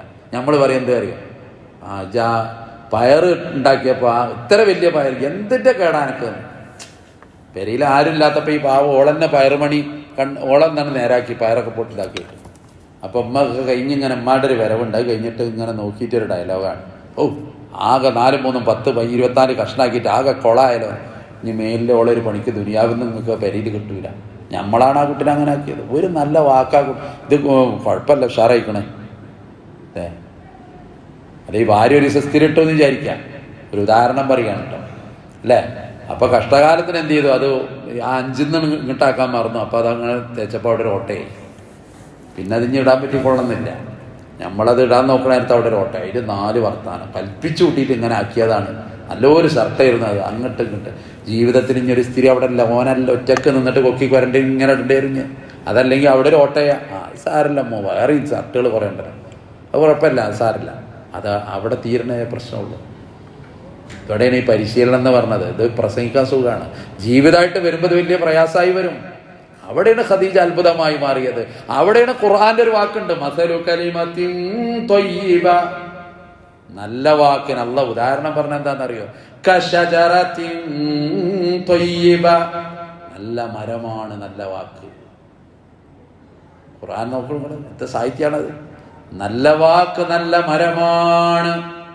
അസ്ലുഹാ സാബിത്ത്, അതിന്റെ വേരുകൾ മണ്ണിൽ ഉറച്ചു. വഫറുഹാ ഫിസ്സമാ, അതിന്റെ ചില്ലകൾ മാനത്ത് വിടർന്നു. തുഅതി ഉകുലുഹാ കുല്ല ഹീൻ, അതിന്റെ പഴങ്ങൾ തിന്നാൻ വേണ്ടി എപ്പോഴും ആളുകൾ വരുന്നു, കിളികൾ വരുന്നു, പഴം കൊടുക്കുന്നു. അതാണ് അവിടെയാണ് വീണ്ടും ഖദീജ അത്ഭുതമായി മാറിയത്. നബിക്ക് എപ്പോഴും താങ്ങും തണലും കൊടുത്തു. അതുകൊണ്ട് തന്നെ ഖദീജ മരിച്ച ദിവസം നബി കരഞ്ഞ പോലെ ജീവിതത്തിൽ കരഞ്ഞിട്ടില്ല. ആരാ കരഞ്ഞത്? മുക്തി നബിയാ കരഞ്ഞത്. ആളുകൾക്ക് സാന്ത്വനം കൊടുക്കുന്ന നബി, സമാധാനിപ്പിക്കുന്ന നബി, മരിച്ചടത്ത് പോയിട്ട് അവർക്ക് പ്രചോദനം കൊടുക്കുന്ന നബി. ഖദീജയുടെ മരണത്തിന്റെ തൊട്ടുടനെ അബൂ താലിബിന്റെ മരണം ആമുൽ ഹുസൻ എന്ന് ചരിത്രം രേഖപ്പെടുത്തി. ഫത്ഹു മക്ക നടന്നു, അത് വിജയത്തിന്റെ ദിവസമാണ്. അന്നും കരഞ്ഞു നബി സല്ലല്ലാഹു അലൈഹി വസല്ലം. ആളുകൾ അത്ഭുതത്തോടെ നോക്കുന്നു, എന്തിന് കരയണം? ആട്ടിയോടിക്കപ്പെട്ട നാട്ടിലേക്ക് അഭിമാനത്തോടെ 10,000-കണക്കിന് അനുയായികളുമായി ഇരച്ചു വന്ന ദിവസമാണ്. ഒറ്റക്ക് അബൂബക്കറിന്റെ കൂടെ അന്ന് ഇറങ്ങിപ്പോയ നാട്ടിലേക്ക് ഇപ്പൊ തിരിച്ചു വരുന്നത് 10,000-ഓളം ആളുകളുമായി. ഒരു വലിയ സംഭവമല്ലേ? പക്ഷെ അഭിമാനത്തിന്റെ നെറുകയിൽ നിന്ന നേരത്ത്, ഖുറൈശികൾ വറച്ച നേരത്ത്, എന്ത് മുഹമ്മദ് ഞങ്ങളെ ചെയ്യുമെന്നവർ പേടിച്ച നേരത്ത് വിനയത്തോടെ പറഞ്ഞൊരു വാക്കുണ്ട്, എന്തിന് ഭയപ്പെടണം? ഉണക്കറൊട്ടി നിന്നിരുന്ന ഒരു ഖുറൈശി പെണ്ണിന്റെ മകനല്ലാതെ ഞാൻ ആര്? ആ വിനയം നോക്കൂ. എന്നിട്ട് ആ കഴുതയുടെ പുറത്തോ അല്ലെങ്കിൽ കോവർ കഴുതയുടെ പുറത്തോ, രണ്ടഭിപ്രായം കാണുന്നു. അതിന് പുറത്താണ് ഇരിക്കുന്നത്. ഇരുന്നിട്ട് ഇങ്ങനെ ഒരു കരച്ചിലുണ്ട്, കണ്ണിന്നിങ്ങനെ ഇറ്റ് വീഴുന്ന കണ്ണുനീര്. എന്തിനായി കരച്ചില്? സഹാബികൾക്ക് അത്ഭുതമായി. അവർ നബിയോട് ചോദിക്കുക, എന്തേ പറ്റി നബിയെ? പറുത്തരല്ല, കരയാണ്, നിലക്കാതെ കരയാണ്. അബൂബക്കർ പറഞ്ഞു, ഇനി ചോദിക്കണ്ട, കാര്യം പിടികിട്ടി. ഹജൂൻ എന്നൊരു താഴ്വാരണ്ട് അപ്പുറത്ത്, അവിടെ ഒരു കബറിടമുണ്ട്, അവിടെ ഒരു മഹിളാ മണി കിടന്നുറങ്ങുന്നുണ്ട്, ഖദീജ റളിയല്ലാഹു അൻഹാ. അതാണ് കരൾച്ചോര പറിച്ചൊരു വാക്കാണത്. അയ്യുമാ ഇമ്രാത്തിൻ മാത്തത്ത്. എല്ലാവർക്കും ഉള്ള വാക്കല്ല, അത് നബിയുടെ വാക്കാണ്. ഒരു പെണ്ണ് മരിച്ചു. അവള് മരിച്ചപ്പോൾ അവളുടെ ഭർത്താവിന് അവളോട് തൃപ്തിയുള്ള നിലയിലാണ് മരണമെങ്കിൽ അത് മതി. ദഖലത്തിൽ ജന്ന, അവള് സ്വർഗത്തിലാണ്. അത് പറയുമ്പോൾ ഉള്ളിലും പുറത്തും ഖദീജയാണ്. എന്താണ് ഖദീജയുടെ പ്രത്യേകത? അത് വാക്കാണ്. അതാണ് ആ പഠനം. ഒരു വാക്കുകൊണ്ട് നബിയെ പിന്നോട്ട് വലിച്ചിട്ടില്ല. ദുരിതങ്ങൾ ഉണ്ടായില്ലേ ജീവിതത്തില്? പ്രിയപ്പെട്ടവരുടെ മരണങ്ങൾ ഉണ്ടായില്ലേ? അതൊക്കെ സഹിക്കാനും ക്ഷമിക്കാനും സാധിച്ചു. അള്ളാഹു എനിക്ക് മക്കളെ തന്നത് എൻ്റെ ഖദീജയിൽ. പിൽക്കാലത്ത് ആയിഷ ബീവി പോലും നബിയെ പ്രയാസപ്പെടുത്തിയിട്ടുണ്ട്. പക്ഷെ ഖദീജ അതുണ്ടായിട്ടില്ല. പാത്രം വലിച്ചെറിഞ്ഞിട്ടുണ്ട് ആയിഷ, അത് പൊട്ടി വീണിട്ടുണ്ട്. പക്ഷേ ഖദീജയിൽ നിന്ന് അത് ഉണ്ടായിട്ടില്ല. എനിക്ക് ഉമ്മയെപ്പോലെ, സാന്ത്വനമായ സഹോദരിയെപ്പോലെ 25 വയസ്സുള്ള നബിയുടെ ജീവിതത്തിലേക്ക് ഖദീജ വന്നത് അങ്ങനെയാണ്. ഞാൻ പറഞ്ഞത് അവിടെ റമദാന് വലിയ സ്വാധീനമുണ്ട്. നമ്മളെ വാക്ക് നന്നാക്കുക, ഒരാൾക്ക് നമ്മളൊരു മോട്ടിവേഷൻ കൊടുക്കുക, ഒരു പ്രചോദനം കൊടുക്കുക, ഒരു പ്രോത്സാഹനം കൊടുക്കുക, അല്ല നിരുത്സാഹപ്പെടുത്തരുത്. ഞാൻ എൻ്റെ ജീവിതം ഓർക്കാറുണ്ട്. ഞാൻ 7ാം ക്ലാസ്സിൽ നിന്ന് പഠിപ്പ് നിർത്തിയൊരു മനുഷ്യനാണ്. എന്നിട്ട് ഞാൻ 10ാം ക്ലാസ്സിൽ പരീക്ഷ എഴുതാൻ വേണ്ടി ശ്രീധർമ്മശാസ്ത്ര കോളേജിലേക്ക് ട്യൂഷൻ ഇങ്ങനെ പോകുമ്പോൾ വൈക്കം നിന്നിട്ട് എന്നും എന്നോട് പറഞ്ഞിരുന്ന ഒരാളുണ്ട്, ഇജ്ജ് എന്തിനാ അതിന് പോകണം, എന്നെ കൊണ്ടൊന്നും നടക്കൂല, അത് എൻ്റെ 3 വട്ടം എഴുതിയിട്ട് തോറ്റതാണ് എന്നിങ്ങനെ. അത് ഞാൻ എൻ്റെ മനസ്സിൽ നിന്ന് പോകൂല. ഇതൊരു പ്രചോദനമാണോ അല്ലേ? അത് കേട്ടിട്ട് നമ്മൾ തിരിച്ചു വരാൻ പറ്റില്ലല്ലോ. അതാണ് മനുഷ്യനെ നമ്മൾ മോട്ടിവേറ്റ് ചെയ്യുക. അതാണ് ഇസ്ലാമിൻ്റെ പാഠം. അതുകൊണ്ടാണ് പുണ്യപ്രവാചകൻ സല്ലല്ലാഹു അലൈഹി വസല്ലം പഠിപ്പിച്ചത്. നോമ്പിനെ പറ്റി പറഞ്ഞ അസ്സൗമു ജുന്ന എന്നാ, നോമ്പ് ഒരു പരിചയമായി മാറുക. യസ്തജിന്നു ബിഹൽ ഇബാദു മിനൻ നാർ, നരകത്തിൽ നിന്ന് പരിചയ. ഭീകരമാണ് നരകം, കരയുന്നതാണ് നരകമിൽ ദുർമാർഗികൾ, കൈത്തോട് പോലൊഴുകുന്നതാ കണ്ണീരുകൾ, കരഞ്ഞിട്ടു നീരും വറ്റിയാലോ പിന്നെ ഒഴുകുന്നതാണതിൽ നിന്ന് രക്തം പൊന്നേ. ധരിക്കാനായവർ കൊടുക്കുന്നതാ 2 ചെരുപ്പുകൾ, ധരിച്ചാലുടൻ പതക്കുന്നതാ തലച്ചോറുകൾ. നരകത്തിലെ ഏറ്റവും ചെറിയ ശിക്ഷയാണത്. 2 ചെരുപ്പാ കൊടുക്കുള്ള അയാൾക്ക്. പക്ഷെ അതിട്ടപ്പോഴേക്കും അയാളെ തല ഒരുക്കി വലിച്ചു. അയാൾ പറയുന്നത് എന്താണെന്നറിയോ? യാ റബ്ബീ, എൻ്റെ അത്ര ശിക്ഷ കിട്ടുന്ന ഒരാളും ഈ നരകത്തിലല്ല റബ്ബേ എന്നാണ്. ഇതിൻ്റെ ഒരു മറുവശന്റെ സ്വർഗം. അവിടെ ഏറ്റവും താഴ്ന്ന പടിയിലൊരു മനുഷ്യനുണ്ട്, താഴ്ന്ന സ്ഥാനമാണ് അയാൾക്കുള്ളത്. അയാൾ പറയുന്നൊരു വർത്താനം, അയാൾ സ്വർഗത്തിക്കാണ് വന്നപ്പോൾ തന്നെ കൂടാരങ്ങളിലൊക്കെ ആൾക്കാർ നിറഞ്ഞിരിക്കുകയാണ്. അപ്പോൾ ഇയാൾക്കൊരു ടെൻഷൻ. ഇയാൾ അള്ളാനോട് പറയാം, യാ റബ്ബി, എനിക്ക് ഇനി എന്താ ഇവിടെ ഉള്ളത്, എല്ലായിടത്തും ആളയക്കണല്ലോ. അപ്പൊ അള്ളാഹ് ചോദിക്കും അയാളോട്, അല്ല ഭൂമിയിലെ ഒരു രാജാവിന് തരുന്ന സൗകര്യം എനിക്ക് തന്നാലേ എങ്ങനെ ഉണ്ടാവും? അത് മദീന. അള്ളാഹു അയാൾക്ക് സൗകര്യങ്ങളാണ് ചെയ്തു കൊടുത്തു. അയാൾ വിളിച്ചു പറയണ എന്താണെന്നറിയോ? അള്ളാഹ്, എൻ്റെ അത്ര സൗകര്യമുള്ള ഒരാളും ഈ സ്വർഗത്തിലില്ല റബ്ബേ എന്നാണ്. അതാ വ്യത്യാസം. സ്വർഗം കണ്ടത്, ആ സ്വർഗത്തിലെത്തണം. റമളാന്റെ ഒരു കാര്യം പറഞ്ഞ് നമ്മൾ പറയാറുണ്ട്, റയ്യാൻ എന്ന് പറയുന്ന ഒരു കവാടം, സ്വർഗത്തിന്റെ കവാടം. അതിലൂടെ നോമ്പുകാരൻ സ്വർഗത്തിലേക്ക് പ്രവേശിക്കുന്നു. പ്രത്യേകമായിട്ട് നമ്മൾ പറയാണ്, ഫമൻ സുഹ്സിഹ അനിൻ നാർ, അല്ലെ, കുല്ലു നഫ്സിൻ ദായിഖത്തുൽ മൗത്ത്, എല്ലാ ശരീരവും മരണത്തെ രുചിക്കും. ഖുർആന്റെ പ്രയോഗം രുചിച്ചു എന്നാ, ആസ്വദിച്ചു അല്ലെങ്കിൽ രുചിച്ചു. 2 തരം മരണമാണ്. അതോ ഒന്ന് കയ്പാണ്, ഒന്ന് മധുരമാണ്. മധുരമുള്ള മരണം തന്ന അല്ലാഹു നമ്മളെ അനുഗ്രഹിക്കുമാറാകട്ടെ. മലക്ക് വരും, ആ മലക്ക് വരുന്നിട്ട് ഇത് എടുക്കുന്നത് പോലും അറിയില്ല എന്നാണ്. വെണ്ണയിൽ നിന്ന് നൂല് വലിച്ചെടുക്കുന്ന പോലെ സത്യവിശ്വാസിയുടെ ആത്മാവ് മലക്ക് വലിച്ചെടുക്കും. പഞ്ഞിക്കട്ടിലൂടെ കൊളുത്തുള്ള കമ്പി വലിക്കുന്ന പോലെ ദുർമാർഗിയുടെ ആത്മാവ് മലക്ക് വലിച്ചെടുക്കും. രണ്ടും തമ്മിലുള്ള അന്തരം അതൊക്കെ ഹദീസിൽ പറയുന്ന മനോഹരമായ ഉപമകളാണ്. അതാണ് കുല്ലു നഫ്സിൻ ദായിഖത്തുൽ മൗത്ത് വഇന്നമാ തുവഫൗന ഉജൂറക്കും. നിങ്ങളുടെ പ്രവർത്തനത്തിന് അവിടെ പ്രതിഫലം കൊടുക്കുമല്ല. നമസ്കരിച്ചതിന്, നോമ്പ് നോറ്റതിന്, ഹജ്ജ് ചെയ്തതിന്, ഇബാദത്തുകൾക്ക്, നല്ല സ്വഭാവത്തിന്, നല്ല പെരുമാറ്റത്തിന്, നല്ല വാക്കിന്, എല്ലാം പ്രവർത്തനത്തിനും അവിടുന്ന് പ്രതിഫലം കൊടുക്കും. എന്നിട്ട് അല്ലാഹ് പറയാം, ഫമൻ സുഹ്സിഹ അനിൻ നാർ, നരകത്തിൽ നിന്ന് രക്ഷപ്പെട്ടിട്ട് ഉദ്ഖിലൽ ജന്നത ഫഖദ് ഫാസ്, സ്വർഗത്തിലെത്തിയവൻ വിജയിച്ചു.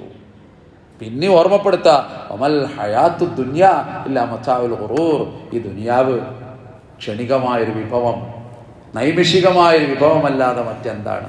നമ്മളൊരു ദിവസം ഇവിടുന്ന് പോകട്ടോ, നമ്മൾ പോയാലും ഈ ലോകം നിലനിൽക്കും, ഒരു പ്രശ്നമില്ല അല്ലേ? നമ്മൾ 2 ആൾ പള്ളിയിൽ വരലെ നിർത്തി വിചാരിച്ച് ഇവിടെ നിസ്കാരം മുടങ്ങുമോ? ഇല്ലല്ലോ. VIP പള്ളി ഒഴിവാക്കി. എന്നാലെന്താ, പള്ളിയിൽ ജനം ഇങ്ങനെ വരികയല്ലേ, അള്ളാന്റെ തീരുമാനമാണത്. എന്താ അത്? കാരണം പടച്ചോനെ സംബന്ധിച്ചിടത്തോളം നമ്മളെ 2 റക്അത്ത് നിസ്കാരം വേണ്ട കേട്ടോ. അങ്ങനെ ഒരു തോന്നൽ വേണ്ട. എൻ്റെ ഒരു 2 റക്അത്ത് തറാവി ഇല്ലെങ്കിൽ, അല്ലെങ്കിൽ 4 റക്അത്ത് കഴിഞ്ഞിട്ട് അടുത്താളെ തോണ്ടിയിട്ട് 4, 6 ആയി എന്നറിയാത്തൊരു ഹാലുണ്ടെങ്കിൽ അതിലൊന്നും ഒരു കാര്യം അള്ളാഹ്ക്കില്ല, അതിൻ്റെ ഒന്നും ആവശ്യമില്ല. അള്ളാഹ് എപ്പോഴും അത് പറയുന്നൊരു സംഗതിയാണത്. നമ്മക്കാണ് നന്മ, നമുക്കാണ് ഗുണം, നമുക്കാണ് അതിൻ്റെ പ്രചോദനം. അതാണ് അതിനെ പറ്റി മനസ്സിലാക്കേണ്ടത്. കാലം പിന്നെയും കടന്നു പോകും. ആയുസിന്റെ മരത്തിൽ നിന്ന് വയസ്സിന്റെ ഇലകൾ കൊഴിഞ്ഞു തീരുക തന്നെ ചെയ്യും. യൗവനം വാർദ്ധക്യത്തിന് വഴിമാറും. വെള്ള പുതച്ചിട്ട് 6 അടി മണ്ണിലേക്ക് നമ്മൾ ഓരോരുത്തരും കടന്നു പോകും. പിന്നെ എന്ത് എന്നുള്ളൊരു പ്രധാന ഘടകമാണ് നമ്മളെപ്പോഴും ചിന്തിച്ചിട്ടുണ്ട്. ഇനി എന്താന്നുള്ളത് വേണ്ടപ്പെട്ടവർക്കൊക്കെ എന്താ ചെയ്യാൻ കഴിയുക? ഒരു 3 ദിവസം നമ്മളെ പറ്റി ആലോചിക്കും, പിന്നെ മറക്കും. മറന്നേ പറ്റൂ, അതാ മനുഷ്യൻ. 3 ദിവസം ഒരു 4 ദിവസം അല്ലെങ്കിൽ ഏറി അങ്ങനെ ഇടക്കിടക്കും, അല്ലെങ്കിൽ വരെ റമദാൻ വരുമ്പോൾ അല്ലെങ്കിൽ വല്ല പെരുന്നാൾ വരുമ്പോൾ വാപ്പ ഉണ്ടെങ്കിൽ എന്ന് ഞാൻ ഓർക്കും ചിലപ്പോൾ മനുഷ്യൻ. അല്ലാതെ വാപ്പ പോയില്ലേ, വാപ്പാക്ക് ഇനി വാപ്പ മാത്രമേ ഉള്ളൂ, വാപ്പയുടെ കർമ്മങ്ങൾ മാത്രമേ കൂടെ ഉള്ളൂ, വേറൊന്നുമില്ല. അത് അവിടേക്ക് എത്തും. 3 കാര്യം പറഞ്ഞല്ലോ, ഖബറിൽ 3 കാര്യമുണ്ട് നിങ്ങൾക്ക്, പ്രത്യേകമായിട്ട് പരിഗണിച്ച് പറഞ്ഞു. ഒന്ന് സദഖത്തുൻ ജാരിയ, നിലനിൽക്കുന്നൊരു ദാനധർമ്മം. എന്താ ഇപ്പം നമ്മൾ കൊടുത്ത നമ്മളെ ജീവിതത്തിൽ കൊടുത്തൊരിഷ്ടം പോലെ ഉണ്ടാവും. എന്നാലും ഒന്ന് ആലോചിച്ച് നോക്കി, ഒരടയാളപ്പെടുത്താൻ പറ്റാവുന്നൊരു ജാരിയായ സദഖ. അറബികളൊക്കെ ഉത്തരേന്ത്യയിൽ എത്ര കുഴൽക്കിണർ കുഴിക്കുന്നുണ്ട് അറിയുന്നു. ഞമ്മക്ക് കുഴൽക്കിണർ കുഴിക്കാൻ അറിയാനിട്ടല്ല, നമുക്കതിനെ അറിയില്ല, അതിൻ്റെ ഒരു ഇതൊന്നും ഞമ്മക്ക് അത്ര അങ്ങോട്ട് പോയിട്ടില്ല. അതാണ് മാറ്റം. അതായത് ഈ ജാരിയായ സദഖ എന്നുള്ള ഒരൊറ്റ തലത്തിലേക്കാണ് പോവുക. അല്ലെങ്കിൽ പള്ളി നിർമ്മാണം, കാരണം അത് നിലനിൽക്കുന്ന കാലത്തോളം പ്രതിഫലം ഖബർക്കെത്തുന്നാണ് അള്ളാഹിൻ്റെ റസൂൽ സല്ലല്ലാഹു അലൈഹി വസല്ലം പറഞ്ഞത്. അതാണ് ജാരിയായ സദഖ. നിങ്ങൾ നോക്കൂ, ഖുർആനിൽ ആയത്തുകൾ ഇങ്ങനെ പരിധി നോക്കുമ്പോൾ ദാനധർമ്മവുമായി ബന്ധപ്പെട്ട് എത്ര ആയത്തുകളാണെന്നറിയാം. ഹദീസ് എടുത്ത് പരിശോധിക്കുക, നമുക്ക് തോന്നി ഇവരെ എന്നും പിരിവ്. അങ്ങനെയല്ല, ദീൻ അങ്ങനല്ല. ഈദ്ഗാഹിൽ പോലും റസൂലുള്ളാഹിന്റെ ഈദ്ഗാഹാണ് കേട്ടോ, പിരിവ് നടക്കുക. ബിലാൽ റളിയല്ലാഹു അൻഹുവിനോട് പറയാണ്, ബിലാൽ സ്ത്രീകളുടെ ഭാഗത്ത് പോ, എന്നിട്ട് അവിടുന്ന് എന്തെങ്കിലും കിട്ടുന്നത് കൊണ്ടുപോവാ. അല്ലേ, സ്ത്രീകളും ധാരാളമായിട്ട് കൊടുക്കും. കാരണം അവർക്കും ഖബറിടത്തിലൊരു സുഖം വേണം, ആ ബോധം അവർക്കുണ്ട്. അതുകൊണ്ടാണ് മക്കയിൽ പോയിട്ടില്ല നമ്മള്, സദ് സുബൈദ എന്ന് പറഞ്ഞൊരു സംഭവം ഉണ്ട്. അവിടെ ഒരു മലയുടെ ചുറ്റുഭാഗമുള്ള ഒരു കെട്ടാണ്, ഒരു അണക്കെട്ടാണ്. സുബൈദ അണക്കെട്ട് എന്നതിന് പറയും. ആരാ നിർമ്മിച്ചത്? ആരെല്ലൊന്ന് പറയും. ആര്? ഉസ്മാൻ റളിയല്ലാഹു അൻഹു ഒന്നല്ല, അവിടേക്കൊന്നും എത്തിയിട്ടില്ല. സുബൈദ രാജ്ഞിയാണ് കേട്ടോ. ആശിംഖാദ് ഇപ്പം അടുത്ത് പോയതുകൊണ്ട് അത് ഓർമ്മയിലേക്കുണ്ട്. ഹാറൂൺ റഷീദിന്റെ ഭാര്യയായ സുബൈദ, ഹാറൂൺ റഷീദിന്റെ ഭാര്യ, അബ്ബാസിയ രാജാവ് ഹാറൂൺ റഷീദിന്റെ ഭാര്യ സുബൈദ ഉണ്ടാക്കിയതാണത്. 4 പുറത്താണ് കെട്ട്. അതിൻ്റെ അവശിഷ്ടങ്ങളിപ്പോൾ ഉള്ളൂ, പൂർണ്ണമായ രൂപത്തിലൊന്നുമില്ല. പക്ഷെ അതൊരു പാഠമാണ്, ചരിത്രമാണ്. മലയുടെ മുകളിൽ വെള്ളം കൂടെ പെയ്യും, മഴ പെയ്യും. ആ മഴ പെയ്യണോട് കൂടിയിട്ട് ആ വെള്ളം വന്നിട്ട് ഇങ്ങനെ ജലാശയമായിട്ട് അങ്ങോട്ട് നിൽക്കും. ഒട്ടകങ്ങൾക്ക്, യാത്രക്കാർക്ക്, ഹജ്ജിന് വരുന്നവർക്ക്, വഴിപോക്കന്മാർക്ക് എത്രയോ നൂറ്റാണ്ടുകളിൽ നിന്ന് വെള്ളം കോരി കുടിച്ചു. സുബൈദ രാജ്ഞിയുടെ തീരുമാനമാണത്. അത് ജാരിയായ സദഖയാണ്. അല്ലെ, ആലോചിച്ച് നോക്കുക. അവിടെയാണ് മഹിളകൾ, സ്ത്രീകൾ ഓർക്കേണ്ട കുറേ കാര്യങ്ങളുണ്ട്. സ്വയം ദാനം ചെയ്യുക, അവർക്ക് കിട്ടുന്ന ശമ്പളം, ഇസ്ലാമിൻ്റെ നിയമം കേൾക്കണമെങ്കിൽ ഭർത്താവിന് 1 ഉറുപ്യ കൊടുക്കണ്ട. സ്ത്രീ പോയി ജോലിക്ക് പോയിട്ട് ശമ്പളം വാങ്ങിയാൽ.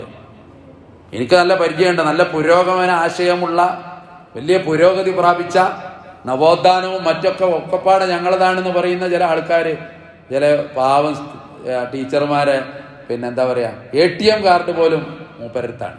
എന്നിട്ട് ഈ സാധു ശമ്പളം വന്ന 1000 ഉറുപ്യ തരുമോ, 1500.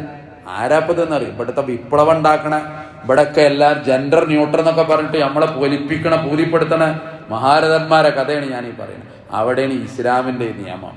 സ്ത്രീക്ക് ജോലിക്ക് പോകാൻ അള്ളാഹു അനുവദിച്ചു, ദീൻ അനുവദിച്ചു. പക്ഷെ അവളുടെ ശമ്പളം കൊണ്ട് കുടുംബം പോറ്റാനുള്ള ഉത്തരവാദിത്തം അവൾക്കില്ല. മഹറിൻ്റെ നിയമം പോലെയാണ്. മഹർ എന്ന് പറഞ്ഞാൽ അവൾക്കുള്ളതാണ്. അത് പിന്നെ ഭർത്താവിനെ ചെയ്ത് വളർത്താനല്ല. അല്ല, അങ്ങനെ ഇടക്കിടക്ക് എനിക്ക് ഞാനൊരു മഹർ ചെയിന് വാങ്ങി തന്നില്ലേ, ഇത്തര കവായിതല്ലാത്തൊരു മനുഷ്യൻ വേറുണ്ടാവും. പറയാൻ പാടില്ല അത്. കാരണം അത് ഓള സമ്പത്താണ്. ദീനങ്ങനെയാണ്. ഞാനതാ പറഞ്ഞത്, എന്തേലൊക്കെ കൊടുക്കുക, ജാരിയായ സദഖ കൊടുക്കുക, അടയാളം ഉണ്ടാകുക. അല്ലാതെ അത് കാക്കു അവിടെ ഇടുന്നുണ്ട്, കാക്കു ഇവിടെ ഇടുന്നുണ്ട് എന്നുള്ള ഒരു ഇതിൽ ഈ കാക്കുവിൻ്റെ കെയർ ഓഫിൽ നിന്നിട്ട് അല്ല. നമ്മളിപ്പോൾ വയലൊക്കെ കേട്ട ആവേശത്തിൽ ചിലപ്പോൾ ബക്കറ്റിൽ ഒരു 100 ഉറുപ്യ അങ്ങോട്ട് ഇട്ട് വിചാരിക്കാം. പിന്നെ നമ്മളല്ലാഹ് ഇത് സ്വീകരിക്കണേന്ന് ദുആ ചെയ്താൽ മതി. പക്ഷെ നമ്മളെ കണ്ണിനൊരു കുഴപ്പമുണ്ടെന്ന് അറിയും. പിന്നെ അങ്ങനെ ആ ബക്കറ്റ് പോകണം, ഇങ്ങനെ നോക്കും, ഓനെത്ര ഇടുന്നു, മറ്റോനെത്ര ഇടുന്നു. എന്നിട്ട് ഇങ്ങനെ അപ്പോൾ വലിയൊരു പൈസക്കാരൻ കണ്ടുകൊണ്ട് ഒരു പുയ്ത്ത 20ൻ്റെ ഒരു ചുവന്ന നോട്ടേക്ക് എടുത്തിട്ടപ്പോൾ നമ്മളെ മനസ്സ് തോന്നി, എൻ്റെ റബ്ബേ എൻ്റെ ആ 100 ഞാൻ കൊടുക്കേണ്ടിന്ന് ഒരു 10 രൂപ കൊടുത്താൽ മതിയായിരുന്നു. എന്തിനാ ആ തോന്നലെന്നറിയങ്ങൾ? ആ 100 വെറും ഒരു കടലാസായി നമ്മളാ കൊടുത്തത്. അതിനാണ് ആ തോന്നിപ്പിച്ചത്. അങ്ങനെ ചില പണികളുണ്ട് പടച്ചോന്. വെറും ഒരു കടലാസായി മാറി, ഒരു പ്രതിഫലമല്ല അത്. അതുകൊണ്ട് ഞങ്ങൾ കൊടുത്തിട്ട് മനക്ലേശം വരരുത്. ഖുർആന്റെ ആയത്താ. ദാനധർമ്മം ചെയ്തിട്ട് നിങ്ങൾക്കൊരു മനക്ലേശമുണ്ടാകരുത്. അതാണ്ട് അങ്ങനെ പറഞ്ഞത്. ഞാൻ പറഞ്ഞു വന്നത്, അതുകൊണ്ട് അങ്ങനെ അങ്ങോട്ട് ആ ഒരു കൊടുതി ഉണ്ടല്ലോ. അതുകൊണ്ട് റസൂലുള്ളാഹിന്റെ ഒരു ദുആ കാണാം. അല്ലാഹുവേ, പിശുക്കിൽ നിന്ന് നീ എന്നെ കാത്തു രക്ഷിക്കണമേ റബ്ബേ എന്നാണ്. അപ്പോൾ ആണുങ്ങളും പെണ്ണുങ്ങളൊക്കെ ദാനധർമ്മം കൊടുക്കുകയാണ്. അതാണ് ഞാൻ പറഞ്ഞത്. ഇതെന്തിനാ? സ്വർഗത്തിലെത്താനാണ്. അനുഗ്രഹീതമായ തോട്ടങ്ങളിൽ പാറിപ്പറക്കാനാണ്. അവിടുത്തെ മുന്തിരി വള്ളിയിൽ നിന്ന് മുന്തിരികൾ നുകരാനാണ്. അനശ്വരമായ സ്വർഗലോകത്തേക്ക് കടന്നു പോകാനാണ്. ജുലൈബീബ് എന്ന ഒരു സ്വഹാബിയുടെ കഥയുണ്ട്. കാണാൻ സൗന്ദര്യം കുറവാണ്. മുഹാജിറായി വന്നതാണ്, മദീനത്തെത്തിയതാണ്, അൻസാരികളുടെ ഔദാര്യത്തിൽ ജീവിക്കുന്ന കാലമാണ്. ജുലൈബീബ് നബിയുടെ അടുത്ത് വരും. എന്നിട്ട് പറയും, നബിയെ, ഒരു കല്യാണം കഴിക്കാൻ പൂതിയാവുന്നുണ്ട്. നിഷ്കളങ്കനായിട്ട് ജുലൈബീബ് നബിയോട് പറയും. നബി പറയും, എനിക്ക് ഞാൻ പറയാം, സമയമാവുമ്പോൾ പറയാം എന്ന് പറയും. കാരണം ഈ അൻസാരി പെൺകുട്ടികൾ ആരെയും ഒന്ന് സന്നദ്ധാകണ്ടേ. ഒന്ന് പൈസ ഇല്ലാത്ത ആളാണ്, ഒന്ന്. രണ്ടാമത്തത് കാണാനൊരു വിരൂപനാണ്, ലവലേശം സൗന്ദര്യമല്ല. ഈ 2 സംഗതികളുണ്ടെങ്കിൽ പെൺകുട്ടികൾക്ക് ഇഷ്ടമായിക്കൊള്ളണമെന്നില്ല. അതുകൊണ്ട് പെൺകുട്ടികൾ ഇഷ്ടമാകാതെ ഇങ്ങനെ നീണ്ടുപോയി. ജുലൈബീബ് ഇടക്കിടക്ക് വരും, നബിയെ എനിക്കൊരു വിവാഹം. ഒരു ദിവസം റസൂലുള്ളാഹി ജുലൈബീബിനോട് പറയാ, എനിക്ക് ഒരു കല്യാണം വേണമെന്നല്ലേ ഈ പറഞ്ഞു. ഇന്നൊരു വീട്ടുണ്ട് അവിടെ ഒന്ന് പോയി നോക്ക്. ഞാൻ പറഞ്ഞു എന്ന് പറഞ്ഞാൽ മതി. അങ്ങനെ ഉമ്മയും ബാപ്പിയും അവിടെ മറുത്തിരിക്കണുണ്ട്. അവരടുത്ത് പോയിട്ട്, നിങ്ങളെ മകളെ എനിക്ക് കല്യാണം കഴിച്ചു തരുമെന്ന് റസൂലുള്ളാഹി ചോദിക്കാൻ പറഞ്ഞു എന്ന് പറയണം. ഇവർ രണ്ടാളും അന്തം വിട്ടു. അൻസാരികളായ സഹാബാ വനിത, അതുപോലെ ആ പിതാവ്, 2 പേരും പറഞ്ഞു, ഞങ്ങൾക്ക് പ്രയാസമാണ്. 2 കാരണം. ഒന്ന്, നീ ദരിദ്രനാണ്, ഞങ്ങൾ അത്യാവശ്യം സൗകര്യത്തിൽ ജീവിക്കുന്നവരാണ്. എൻ്റെ മകളെ നീ എങ്ങനെ പോറ്റും എന്ന ഒരു മകളോടുള്ള ഒരു പിതാവിൻ്റെയും മാതാവിൻ്റെയും കരുതലിൻ്റെ ഭാഗമായിരിക്കണം. 1. രണ്ടാമത് പറഞ്ഞു, നീ സൗന്ദര്യമില്ലാത്തവൻ, അതുകൊണ്ട് ഞങ്ങൾക്ക് പ്രയാസമാണ്. ജുലൈബീബ് ഇറങ്ങുകയാണ് സങ്കടത്തോടെ. പക്ഷേ ഉള്ളിൽ നിന്ന്, അകത്തളത്തിൽ നിന്നൊരു ശബ്ദം, യാ അബീ വ ഉമ്മീ, ആ മനുഷ്യനെ നിങ്ങൾ തിരിച്ചു വിളിക്കണം. ആരാണ് ആ മനുഷ്യനെ പറഞ്ഞയച്ചത്? അള്ളാന്റെ റസൂലാണ്. അള്ളാന്റെ റസൂല് വീട്ടിലേക്ക് പറഞ്ഞയച്ചൊരാവശ്യത്തിന് ആ മനുഷ്യനെ തിരിച്ചു പറഞ്ഞയച്ചാൽ ഇസ്ലാമിൽ നിങ്ങളുടെ സ്ഥാനം എന്താണ്? അതുകൊണ്ട് ഞാൻ സന്നദ്ധമാണ്. ജുലൈബീബിന്റെ കൂടെ ജീവിക്കാൻ ഞാൻ സന്നദ്ധയാണ്. അങ്ങനെ ആ വിവാഹം നടന്നു. പക്ഷെ അള്ളാന്റെ ഓരോ തീരുമാനം നോക്കണം നിങ്ങൾ.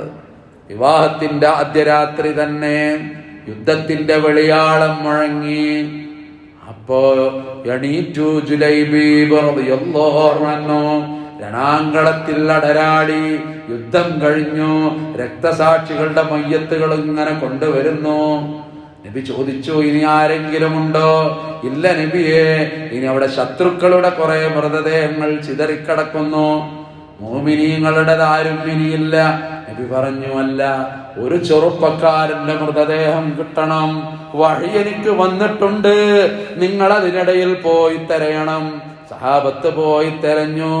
7 മനുഷ്യന്മാർക്കിടയിൽ 7 അവിശ്വാസികളായ ഖുറൈശികളുടെ അടിയിൽ നിന്നൊരു മയ്യത്ത്. അത് വെട്ടും കുത്തും 100 കണക്കിന് മുറിവേറ്റ ജുലൈബീബിന്റെ മയ്യത്താണ്. അത് കൊണ്ടുവന്നു.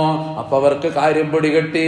അവസാന നേരത്ത് ആ 7 പേരെയും വധിച്ചതാര്? അതാണ് ജുലൈബീബ് റളിയല്ലാഹു അൻഹു. ആ മനുഷ്യൻ സ്വർഗത്തിലേക്ക് നേരെ അങ്ങോട്ട് പോവുകയാണ്. നബി പറയാണ്, സ്വർഗത്തിലാണ് ഇണയായിട്ട് പെണ്ണേ നീയും ജുലൈബീബിന്റെ കൂടെ നീയും സ്വർഗത്തിലാണ്. അതുകൊണ്ട് വിശ്വാസികൾ എന്ന നിലയിൽ പ്രതീക്ഷയോടെ നമ്മൾക്ക് കിട്ടിയ ഈ അനുഗ്രഹം നമ്മൾ ഏറ്റുവാങ്ങുന്നു, നമ്മളിത് നോക്കിക്കാണുന്നു. ധാരാളം പർച്ചേസ് നടക്കുകയാണ് ഇപ്പോൾ, അല്ലേ? പർച്ചേസ് നല്ലതാണ്. സ്വർഗത്തിലൊരു പർച്ചേസ് ഉണ്ട് കേട്ടോ, അതിൽ പോകാൻ അല്ലാഹു നമുക്ക് തൗഫീഖ് തന്ന് അനുഗ്രഹിക്കുമാറാകട്ടെ. എല്ലാ വെള്ളിയാഴ്ചയും ഷോപ്പിംഗ് ഉണ്ട് സ്വർഗത്തിൽ. ഷോപ്പിംഗ് വലിയ രസമുള്ള പരിപാടിയാണ്. പൈസ വേണം കേട്ടോ, അല്ലെങ്കിൽ വലിയ അടങ്ങേറുള്ള പരിപാടിയാണ്. പൈസ ഉള്ളവന് നല്ല രസമാണ്. പെരപ്പണിയും രസമാണ് പൈസ ഉള്ളവന്, ബിസിനസ്സും രസമാണ്, ഒക്കെ രസമാണ്. പൈസ ഇല്ലാത്തവന് ഇതൊക്കെ ടെൻഷനാണ്. അങ്ങനെ മരത്ത് പോയിരിക്കും, അല്ലേ? പീടിയുടെ അവിടെ മരത്തേ ഇരിക്കുള്ളൂ, അങ്ങോട്ട് കയറൂല. എന്താ എടുത്ത് വെച്ച് കഴിഞ്ഞിട്ടാണ് വിളിക്കുന്നത്. കാരണം ഇത് ക്ഷമിക്കാൻ കഴിയേണ്ട മനുഷ്യന്. ഇതല്ലാണ്ട് ഇങ്ങനെ മാറ്റി വെക്കുമ്പോൾ ഈ ക്ഷമക്കൊരതിരുണ്ടല്ലോ മനുഷ്യൻ. ദുനിയാവിലെ ഷോപ്പിംഗ് ആണ്, എന്നാലും രസമാണ്. എത്രയോ ഒരു കടയിൽ ഇറങ്ങിയാലും ക്ഷീണം അറിയില്ല, നോമ്പ് നോറ്റാലും ഇല്ലെങ്കിലും ക്ഷീണം അറിയില്ല. അതാണ് ഷോപ്പിങ്ങിൻ്റെ പവർ. ഇന്ന് പോയത് തന്നെ നാളെ തന്നെ പോയി മാറ്റും, നാളെ മാറ്റിയത് മറ്റന്നാൾ തന്നെ പോയി മാറ്റും. അപ്പോൾ ഒന്നും നമുക്ക് ക്ഷീണം അറിയില്ല. അത് നമ്മളെ മനസ്സിൻ്റെ ഒരു വല്ലാത്തൊരു കരുത്തായിരിക്കണം. അവിടെയാണ് സ്വർഗത്തിലെ ഷോപ്പിംഗ് പറയുകയാണ്. യത്തൂനഹ കുല്ല ജുമഅ, എല്ലാ വെള്ളിയാഴ്ചയും ഒരു ഷോപ്പിങ്ങിന് പോവുകയാണ്. ഫതഹുബ്ബുരിഹിമാൽ, പെട്ടെന്നൊരു കാറ്റടിക്കുകയാണ്. ഒരു കാറ്റിങ്ങനെ അടിച്ചപ്പോൾ ഫതഹസൂ ഫീ വുജൂഹിഹിം വസിയാബിഹിം, മുഖത്തും ശരീരത്തിലൊക്കെ പൊടി അങ്ങോട്ട് വന്ന് വീണു എന്നാണ്. അപ്പോൾ ഒരു അത്ഭുതം ഉണ്ടാകുന്നുണ്ട് കേട്ടോ. എന്താണെന്നറിയോ? ഫയസ്ദാദൂന ഹുസ്നം വജമാല, സൗന്ദര്യം അങ്ങോട്ട് വർദ്ധിച്ചു, സ്റ്റൈല് കൂടി. എല്ലാ ആഴ്ചയും ഇത് തുടരുന്നുണ്ട് കേട്ടോ. എന്നിട്ട് വൈകുന്നേരം അവർ വീടുകൾക്ക് വരുന്ന കൂടാരങ്ങളിലേക്ക്. അപ്പം ഇവരുടെ ഇണകളായ ഭാര്യമാർ ഇവരെ കണ്ടിട്ട് ഇങ്ങനെ അന്തം വിട്ട് നോക്കുക, ആരാ അപ്പം ഈ വന്നിക്കണത്? ഇവരും അങ്ങോട്ട് നോക്കിയിട്ട് അന്തം വിടുക, മാറിക്കണോ റബ്ബേ, പെര മാറിക്കണോ വെച്ചിട്ട് ഇവരും അന്തം വിടുക. കാരണം ഒരു മാറ്റം ഉണ്ടായിട്ടില്ല, ആൾക്കാരൊക്കെ അത് തന്നെയാണ്. പക്ഷെ എന്താ ഉണ്ടായതെന്നറിയോ? വല്ലാഹി വഅൻതും ബഅദനാ ഹുസ്നം വജമാല, രാവിലെ പോയതിൽ പിന്നെ നിങ്ങളെ സൗന്ദര്യം വർദ്ധിച്ചു, നിങ്ങളുടെയും വർദ്ധിച്ചു എന്നാണ്. അങ്ങനെ സഹീഹ് ബുഖാരിയുടെ ഹദീസാണ് ഞാൻ ഈ പറയുന്നത്. അപ്പം എന്തായിരിക്കും ആ സൗന്ദര്യം? ഖിയാമം വരെ ഓരോ ദിവസം പിന്നെയും ഇതിങ്ങനെ അനന്തമായ കാലമാണല്ലോ പരലോകം. ഓരോ ദിവസവും സ്റ്റൈലിങ് ഇങ്ങനെ കൂടുകയാണ്. അതാ ഷോപ്പിംഗ്, അതാ സ്വർഗത്തിലെ ഷോപ്പിംഗ്. ആ ഷോപ്പിങ്ങിനൊക്കെ എത്തണ്ടേ നമ്മൾ. അതൊരു രസമായിരിക്കും കേട്ടോ, അതൊരു ആനന്ദകരമായിരിക്കും, മറക്കാനാവാത്തതായിരിക്കും. അതുകൊണ്ട് പ്രിയപ്പെട്ടവരെ, പരിശുദ്ധ റമളാൻ പോവുകയാണ് നമ്മളിന്ന്. ഞാൻ നേരത്തെ തുടക്കത്തിൽ പറഞ്ഞല്ലോ, വേർപാടുകളും വിരഹങ്ങളും മനുഷ്യന് ദുഃഖമാണ്. റമളാൻ പോവുകയാണ്. അതുകൊണ്ട് നല്ല ഓർമ്മ വേണം നമുക്ക്. ഇതിൽ നിന്ന് എന്ത് നമുക്ക് കിട്ടിയെന്ന് നമ്മളുടെ ഓർമ്മ വേണം. ഇതിൽ നിന്ന് നമ്മൾ നേടിയെടുത്ത ഒരു വലിയ ശക്തി ഉണ്ടല്ലോ, അത് നമുക്ക് ഉണ്ടാകണം. അവിടെയാണ് ഞാൻ തുടക്കത്തിൽ വിശ്വാസത്തെപ്പറ്റി പറഞ്ഞു. മൂസാ നബിയെ തോൽപ്പിക്കാൻ വേണ്ടി ഫറോവ കൊണ്ടുവന്ന കുറേ മായാജാലക്കാർ മൂസാ നബിനെ തോൽപ്പിക്കണം, അതിനാ കൊടുന്നത്.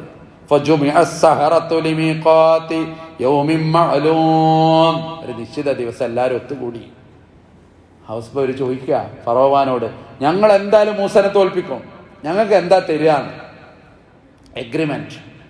അപ്പോൾ ഫറോവ പറഞ്ഞു, നഅം, അതെ, നിങ്ങൾക്ക് ഞാൻ തരുമല്ലോ. നിങ്ങൾ ഇവിടുത്തെ മുഖറബീങ്ങളായി മാറും.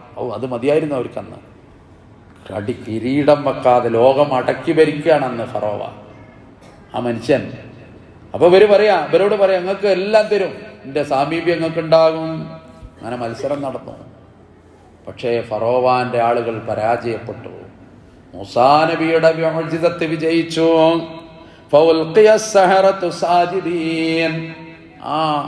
അവര് ആദ്യത്തെ വിശ്വാസികളാണ് അവിടുത്തെ, ഓർക്കണം കേട്ടോ. ആ അഭിചാരക്കാരായ മായാജാലകന്മാർ അവര് സുജൂദിൽ വീണു. ഖാലു, അവര് പറഞ്ഞു, ആമന്നാ ബിറബ്ബിൽ ആലമീന റബ്ബി മൂസാ വഹാറൂൻ, മൂസാന്റെയും ഹാറൂന്റെയും റബ്ബിൽ ഞങ്ങൾ വിശ്വസിച്ചു, ലോകങ്ങളുടെ രക്ഷിതാവിൽ ഞങ്ങൾ വിശ്വസിച്ചു. ഇതൊരു പ്രഖ്യാപനാണ്. ഫറോവ നേരത്തെ പറഞ്ഞ വാക്ക്, നിങ്ങളെ ഞാൻ ചിത്രവധം നടത്തും, നിങ്ങളെ കൊല്ലും ഞാൻ, നിങ്ങൾ മൂസയും നിങ്ങളും തമ്മിൽ ആദ്യം നാടകം കളിച്ചിട്ട് എന്നെ പഠിത്താൻ വേണ്ടി ഇങ്ങോട്ട് വന്നതാണ്, അതുകൊണ്ട് നിങ്ങളെ ഞാൻ കൊല്ലും, കൈവെട്ടും കാലുവെട്ടും. ആ നേരത്തെ ഇവര് പറഞ്ഞൊരു വർത്താനുണ്ട് ഖുർആനിൽ, അതാ പാഠം നമുക്ക്. ഖാലൂ, അവര് പറഞ്ഞു, ലാ ലൈർ, സാരല്ലട്ടോ, എന്ത് വേണേ ചെയ്തോ.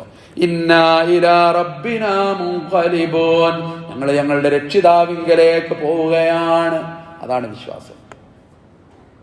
6:10 നമ്മൾ 6:11 അല്ലേ? ആ സമയത്ത് 6:11 വരെ അവിശ്വാസികളാന്ന് വിചാരിക്കാം.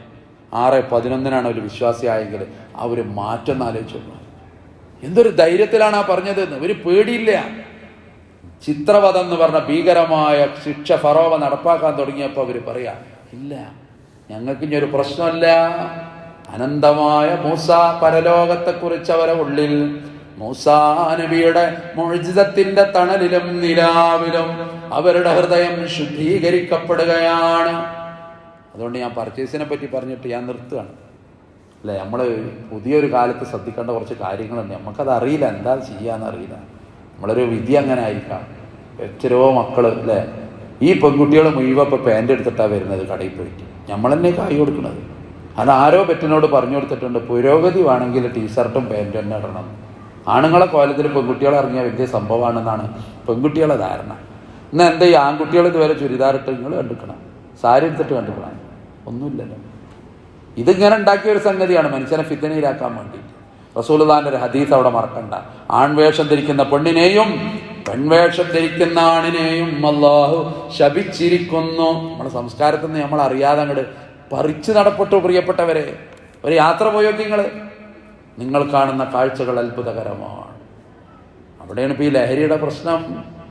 വീടുകളൊക്കെ ആളുകളെ ഉറങ്ങാതെ, ഉറക്കം വരാതെ, നമ്മളെ അരുമ മക്കൾ, തേനായ മക്കൾ, വാത്സല്യമായ മക്കൾ, ചുരുക്കി പറഞ്ഞാൽ ഏത് വൻപിടിപാടും തൂങ്ങുന്നതല്ലൊരു തുള്ളി രക്തത്തോടും മക്കൾ നമുക്കല്ലാഹു തന്ന ഔദാര്യമാ.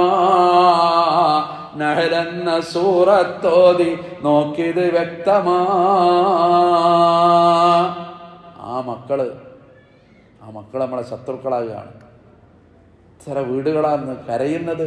മക്കൾ കൊല്ലുക. 5 ആളെ കൊന്നിട്ട് തിരുവനന്തപുരത്തെ ആ ചെറുപ്പക്കാരന് പത്രത്തിൽ നിങ്ങൾ വായിച്ചിട്ടുണ്ടാകണം, ഒരു കുറ്റബോധം തോന്നിയിട്ടില്ല. അതാണ് പുതിയ ലോകം. ഒരു കുറ്റബോധം തോന്നിയിട്ടില്ല. ഒരു നിയന്ത്രണമില്ലാത്ത, കാരണം മക്കളെ തല്ലാൻ പാടില്ല, നോക്കാൻ പാടില്ല, വടിയെടുക്കാൻ പാടില്ല, ശിശുക്ഷേമ സമിതി ഇടപെടും. അതുകൊണ്ട് കുട്ടികളുടെ പുരോഗതി എന്ന് പറഞ്ഞിട്ട് ഒരാളും അതിനെപ്പറ്റി ഒന്നും പറയില്ലല്ലോ. 10 കൊല്ലമായില്ലേ ഇപ്പം ഈ ഇടപാട്. നമ്മളറിയാതെ നമ്മളെ കൾച്ചറിന്ന് പോയി, മക്കൾ പോയി, കുടുംബം പോയി, ആകെ താറുമാറായി, എല്ലാം അനിയന്ത്രിതമായി. അവിടെയാണ് ആകഞ്ഞൊറ്റ പ്രതീക്ഷയുള്ളൂ. അത് നസീത്തു കുല്ല ത്വരീഖിന്നില്ലാ ത്വരീഖൻ ലഹു. അള്ളാന്റെ ഒരു വഴി, ആ മാർഗം, ദീന്, അതിന്റെ ഒരു സുരക്ഷയുടെ ഭിത്തി. അതുകൊണ്ടാ ഖുർആൻ പറഞ്ഞത്, മുറുകെ പിടിച്ചാൽ ഫലനുഹ്യിയന്നഹു ഹയാതൻ ത്വയ്യിബ, നല്ല ജീവിതം നിങ്ങൾക്ക് തരും. മിഞ്ഞാന്ന് ഞാൻ രാത്രി ഇവിടെ പള്ളിയിൽ കുറച്ചുണ്ടായിരുന്നു. രാത്രി സമയത്ത് ഞാൻ എന്നിട്ട് രാത്രി ഇവിടുന്ന് അങ്ങോട്ട് ഇറങ്ങി. ഇവിടെ കുറേ ചെറുപ്പക്കാർ ഖുർആൻ ഓതിയിട്ടും ഉറങ്ങിയിട്ടും നല്ല കാര്യങ്ങൾ പറഞ്ഞിട്ടും അവരങ്ങനെ ഇരിക്കുന്ന പ്രതീക്ഷയുടെ നാമ്പുകൾ, കണ്ണു നനഞ്ഞു പോകുന്ന നന്മകൾ. പുറത്തങ്ങനെ ഇറങ്ങി. ആ ബേക്കറിയുടെ കുറച്ച് പുറത്ത് ഈ ഭാഗത്തായിട്ട് വേറെ കുറേ ചെറുപ്പക്കാർ ചുവന്ന കണ്ണുകളുമായിട്ട്, നീണ്ട മുടികളുമായിട്ട്, നേരം പുലരുവോളം ലഹരിയിലിരിക്കുന്ന മക്കൾ. അള്ളാഹു കാത്തുരക്ഷിക്കുമാറാകട്ടെ. അവിടെയാണ് ഈ സുരക്ഷ. മനസ്സിലാക്കണം നമ്മൾ. ഇത് 6-ാം നൂറ്റാണ്ടിന്റെ പ്രാകൃത നിയമമല്ല. ഇത് നമ്മുടെ രക്ഷക്ക് അള്ളാഹു തന്ന അനുഗ്രഹമാണ്. ഇന്നദ്ദീന ഇൻദല്ലാഹിൽ ഇസ്ലാം, അള്ളാഹു ഇഷ്ടപ്പെട്ട മതമാണ്. ആ ഒരു ബോധം നമുക്കുണ്ടാകണം. ഇന്നനീ മിനൽ മുസ്ലിമീൻ, മുസ്ലിമാണെന്ന നിലയിൽ എനിക്ക് അഭിമാനം തോന്നണം. ആ തലത്തിലേക്ക് ഞാൻ ഉയരണം, ഞാൻ വളരണം. നിർത്താൻ ടൈമായില്ല ആഷിം സാഹിബ്? സമയമായി. ഞാൻ അവസാനിപ്പിക്കുകയാണ്. അതുകൊണ്ട് ഒറ്റ സംഗതി വീണ്ടും ഞാൻ പറയട്ടെ, ഒരു ദിവസം നമ്മൾ മരിക്കും. ഞാനും മരിക്കും, നിങ്ങളും മരിക്കും. മരിച്ചാൽ ആളുകൾ നമ്മളെപ്പറ്റി എന്താ പറയാമെന്നൊന്നും ഇങ്ങനെ ആലോചിക്കണം, നല്ലതാണ് അല്ലേ? കയ്യങ്ങോട്ട് കെട്ടുമ്പോഴാണ് ഞാൻ നേരത്തെ പറഞ്ഞ ഈ പഹയം കാരണമാണ് എൻ്റെ ആ കച്ചവടം മുടങ്ങിയത്. അല്ലെങ്കിൽ ഓൻ അന്ന് പറഞ്ഞാൽ മതിയായിരുന്നു, ജയ് തുടങ്ങിക്കുക പറഞ്ഞാൽ ഞാൻ ഷോപ്പ് ഇട്ടിരുന്നു. അവിടെ പിന്നെ വേറെ ആരോ വാടകയ്ക്ക് എടുത്ത് ഓൻ അങ്ങോട്ട് ഉഷാറായി പോയി അല്ലേ? പിന്നെ എന്തിനാ പിന്നെ നമ്മൾ നല്ലത്? അല്ലാഹുമ്മ സബ്ബിത്ഹു ഇൻദ സുആൽ, അല്ലാഹുവേ ഉത്തരം പറയാൻ കരുത്ത് കൊടുക്കണേ. ചോദ്യങ്ങൾ കേൾക്കുമ്പോ ഉത്തരം തോന്നിപ്പിക്കണമേ. ഖബറി ഭാഗങ്ങളിൽ നിന്ന് നീങ്ങിക്കൊടുത്ത് അനുഗ്രഹം ചൊരിയണം റബ്ബേ. ഉള്ളിൽ നിന്ന് ദുആ ഇങ്ങനെ വരണം. അല്ലാഹുമ്മ ജാഫിൽ ഖബറൻ ജംബൈ, ആലിപ്പഴം കൊണ്ട് കഴുകണേ, ഐസ് വെള്ളം കൊണ്ട് കഴുകണേ. ഒരു മനുഷ്യന് വേണ്ടി ദുആ. അതുകൊണ്ടാ ഖലീലുള്ളാഹിന്റെ ദുആ കാണാല്ലോ, റബ്ബേ ഞാൻ മരിച്ചു പോയാൽ എന്റെ പിൽക്കാലക്കാര നാവിൽ എന്നെ കുറിച്ച് നല്ല വാക്ക് പറയണം റബ്ബേ. ഈ റമദാൻ അതിന് നമ്മൾ തീരുമാനം എടുക്കണം. ഒഴിഞ്ഞു കിട്ടിയെന്ന് തോന്നരുത് കേട്ടോ, അല്ലേ? ഒരു മീറ്റിങ്ങിന് ഒരാളിങ്ങനെ വരുന്നുണ്ടായി നമുക്ക് അല്ലാ അയാള് വരുന്നുണ്ട് കാരണം പിന്നെ എന്തിനാ അയാള് നല്ലത്? അവിടെ സാന്ത്വനമാകണം, ആനന്ദമാകണം, ഖുർറത്തു അഴ്യുന്നെന്ന ആ വിസ്മയത്തിൽ നമ്മളെ കുടുംബം ഉണ്ടാകണം. മകനെ കാണുമ്പോ വാപ്പാക്ക്, വാപ്പാനെ കാണുമ്പോ മകന്, ഭാര്യനെ കാണുമ്പോ ഭർത്താവിന്, ഭർത്താവിനെ കാണുമ്പോ ഭാര്യക്ക് ഉള്ളെന്ന് തോന്നണം ഖുർറത്തു അഴ്യുൻ. അതാ തലത്തിലേക്കാണ് വരണത്. എന്നല്ലെങ്കിൽ ആൾ നമ്മൾ മരിക്കും. അതുകൊണ്ട് പരലോകത്ത് വിജയം വേണം. നരകത്തിന്റെ ശിക്ഷ ഒരു മിനിറ്റ് താങ്ങാൻ നമ്മളെ കൊണ്ട് പറ്റൂല കേട്ടോ. സഹാബികൾ കരഞ്ഞിരുന്നതാണ്. 10ഓളം സഹാബിമാരെ ഞാൻ നേരിട്ട് കണ്ടിട്ടുണ്ട്. ഹസൻ ബസരി പറയാ, അവര് മുഴുവൻ കരയും. എന്തിനാ കരഞ്ഞതെന്നറിയോ? ചെയ്ത അമൽ അല്ലാഹ് സ്വീകരിച്ചില്ലേന്ന് ആലോചിച്ചിട്ടാ അവര് കരയുന്നത്. അവിടെയാണ് മാറ്റം. നമ്മളൊരു 30-28 നോമ്പെടുത്തപ്പോൾ നമ്മളിങ്ങോട്ട് മെയിനായിട്ട് സ്വർഗത്തിന്റെ അവല് സപ്പിലാൻ തെറ്റിദ്ധരിച്ചിരിക്കണ്ട. സഹാബാ കിറാമിന്റെ കഥയാണ് ഈ പറയുന്നത്. അവര് കരയാണ്. ഉമർ റളിയല്ലാഹു അൻഹു ഇടക്കിടക്ക് കരയും. അദ്ദേഹത്തെ കരയിപ്പിച്ചായത്താണ് ഇഖ്റ കിതാബക കഫാ ബിനഫ്സികൽ യൗമ അലൈക ഹസീബാ. ഓരോരുത്തർക്കും ഓരോ ഗ്രന്ഥം അങ്ങോട്ട് കൊടുക്കുകയാണ്. ഉമറിനും കിട്ടുകയാണ് ഗ്രന്ഥം. അത് വായിക്കാൻ ഉമറിനോട് പറയും. ഉമർ അത് വായിക്കുമ്പോ എന്തൊക്കെ അതിൽ എഴുതിയിട്ടുണ്ടാകും റബ്ബേ. കുഞ്ഞുനാളിൽ ഓർമ്മ തെളിയാത്ത കാലത്ത് കുഞ്ഞുമക്കളെ കൊന്ന കാര്യമടക്കം അതിൽ രേഖപ്പെടുത്തുമോ റബ്ബേ. ഉമർ കരയും. അതാണ് ബോധം. അതുകൊണ്ട് നമ്മളെ റമദാൻ അല്ലാഹ് സ്വീകരിക്കണം. കഅബ ഉണ്ടാക്കിയിട്ട് ഇബ്രാഹിം നബി അള്ളാഹിനോട് കരഞ്ഞിട്ടൊരു ദുആ ഉണ്ട്, റബ്ബനാ തഖബ്ബൽ മിന്നാ. ഇത് നീ സ്വീകരിക്കണം റബ്ബേ, ഈ നിർമ്മാണം. അതുകൊണ്ട് നമ്മളെ നോമ്പ് സ്വീകരിക്കണം, സക്കാത്ത്, ഫിത്ർ, നന്മകൾ, തഹജ്ജുദ്, ഖിയാമുൽ ലൈൽ, ഖിറാഅത്ത്, നമ്മളെ ഖുർആൻ എല്ലാം അല്ലാഹ് സ്വീകരിക്കണം. അങ്ങനെ അവന്റെ സ്വർഗത്തിൽ നമുക്ക് എത്തിച്ചേരാൻ സാധിക്കണം. അതുകൊണ്ട് ഈ റമദാനിൽ അൽഹംദുലില്ലാഹ് ക്ലാസ് തുടക്കത്തിലൊക്കെ ആൾ കുറവായിരുന്നു. ഇപ്പൊ അതങ്ങനെ ആളായി വരികയാണ്. ഇനി കുറച്ചും കൂടി കഴിഞ്ഞാൽ ആൾ കൂടും. അൽഹംദുലില്ലാഹ്. അതൊക്കെ നന്മയാണ്, എല്ലാ നന്മകളാണ്. പക്ഷെ ഇത് കഴിഞ്ഞാലും എല്ലാ ബുധനാഴ്ചയും അവസാനത്തെ ബുധനാഴ്ച ഇവിടെ ഈ ക്ലാസ് ഇങ്ങനെ തുടരുന്നുണ്ട്. അത് നിലനിർത്താൻ ശ്രമിക്കുക. വിവരമൊന്നും കൂടുതലില്ല, പക്ഷെ എപ്പോഴെങ്കിലും ഏതെങ്കിലും ചിന്തയിൽ ചില കാര്യങ്ങൾ ഉള്ളിലേക്ക് കയറിയാലോ എന്നൊരു തോന്നലുണ്ട്.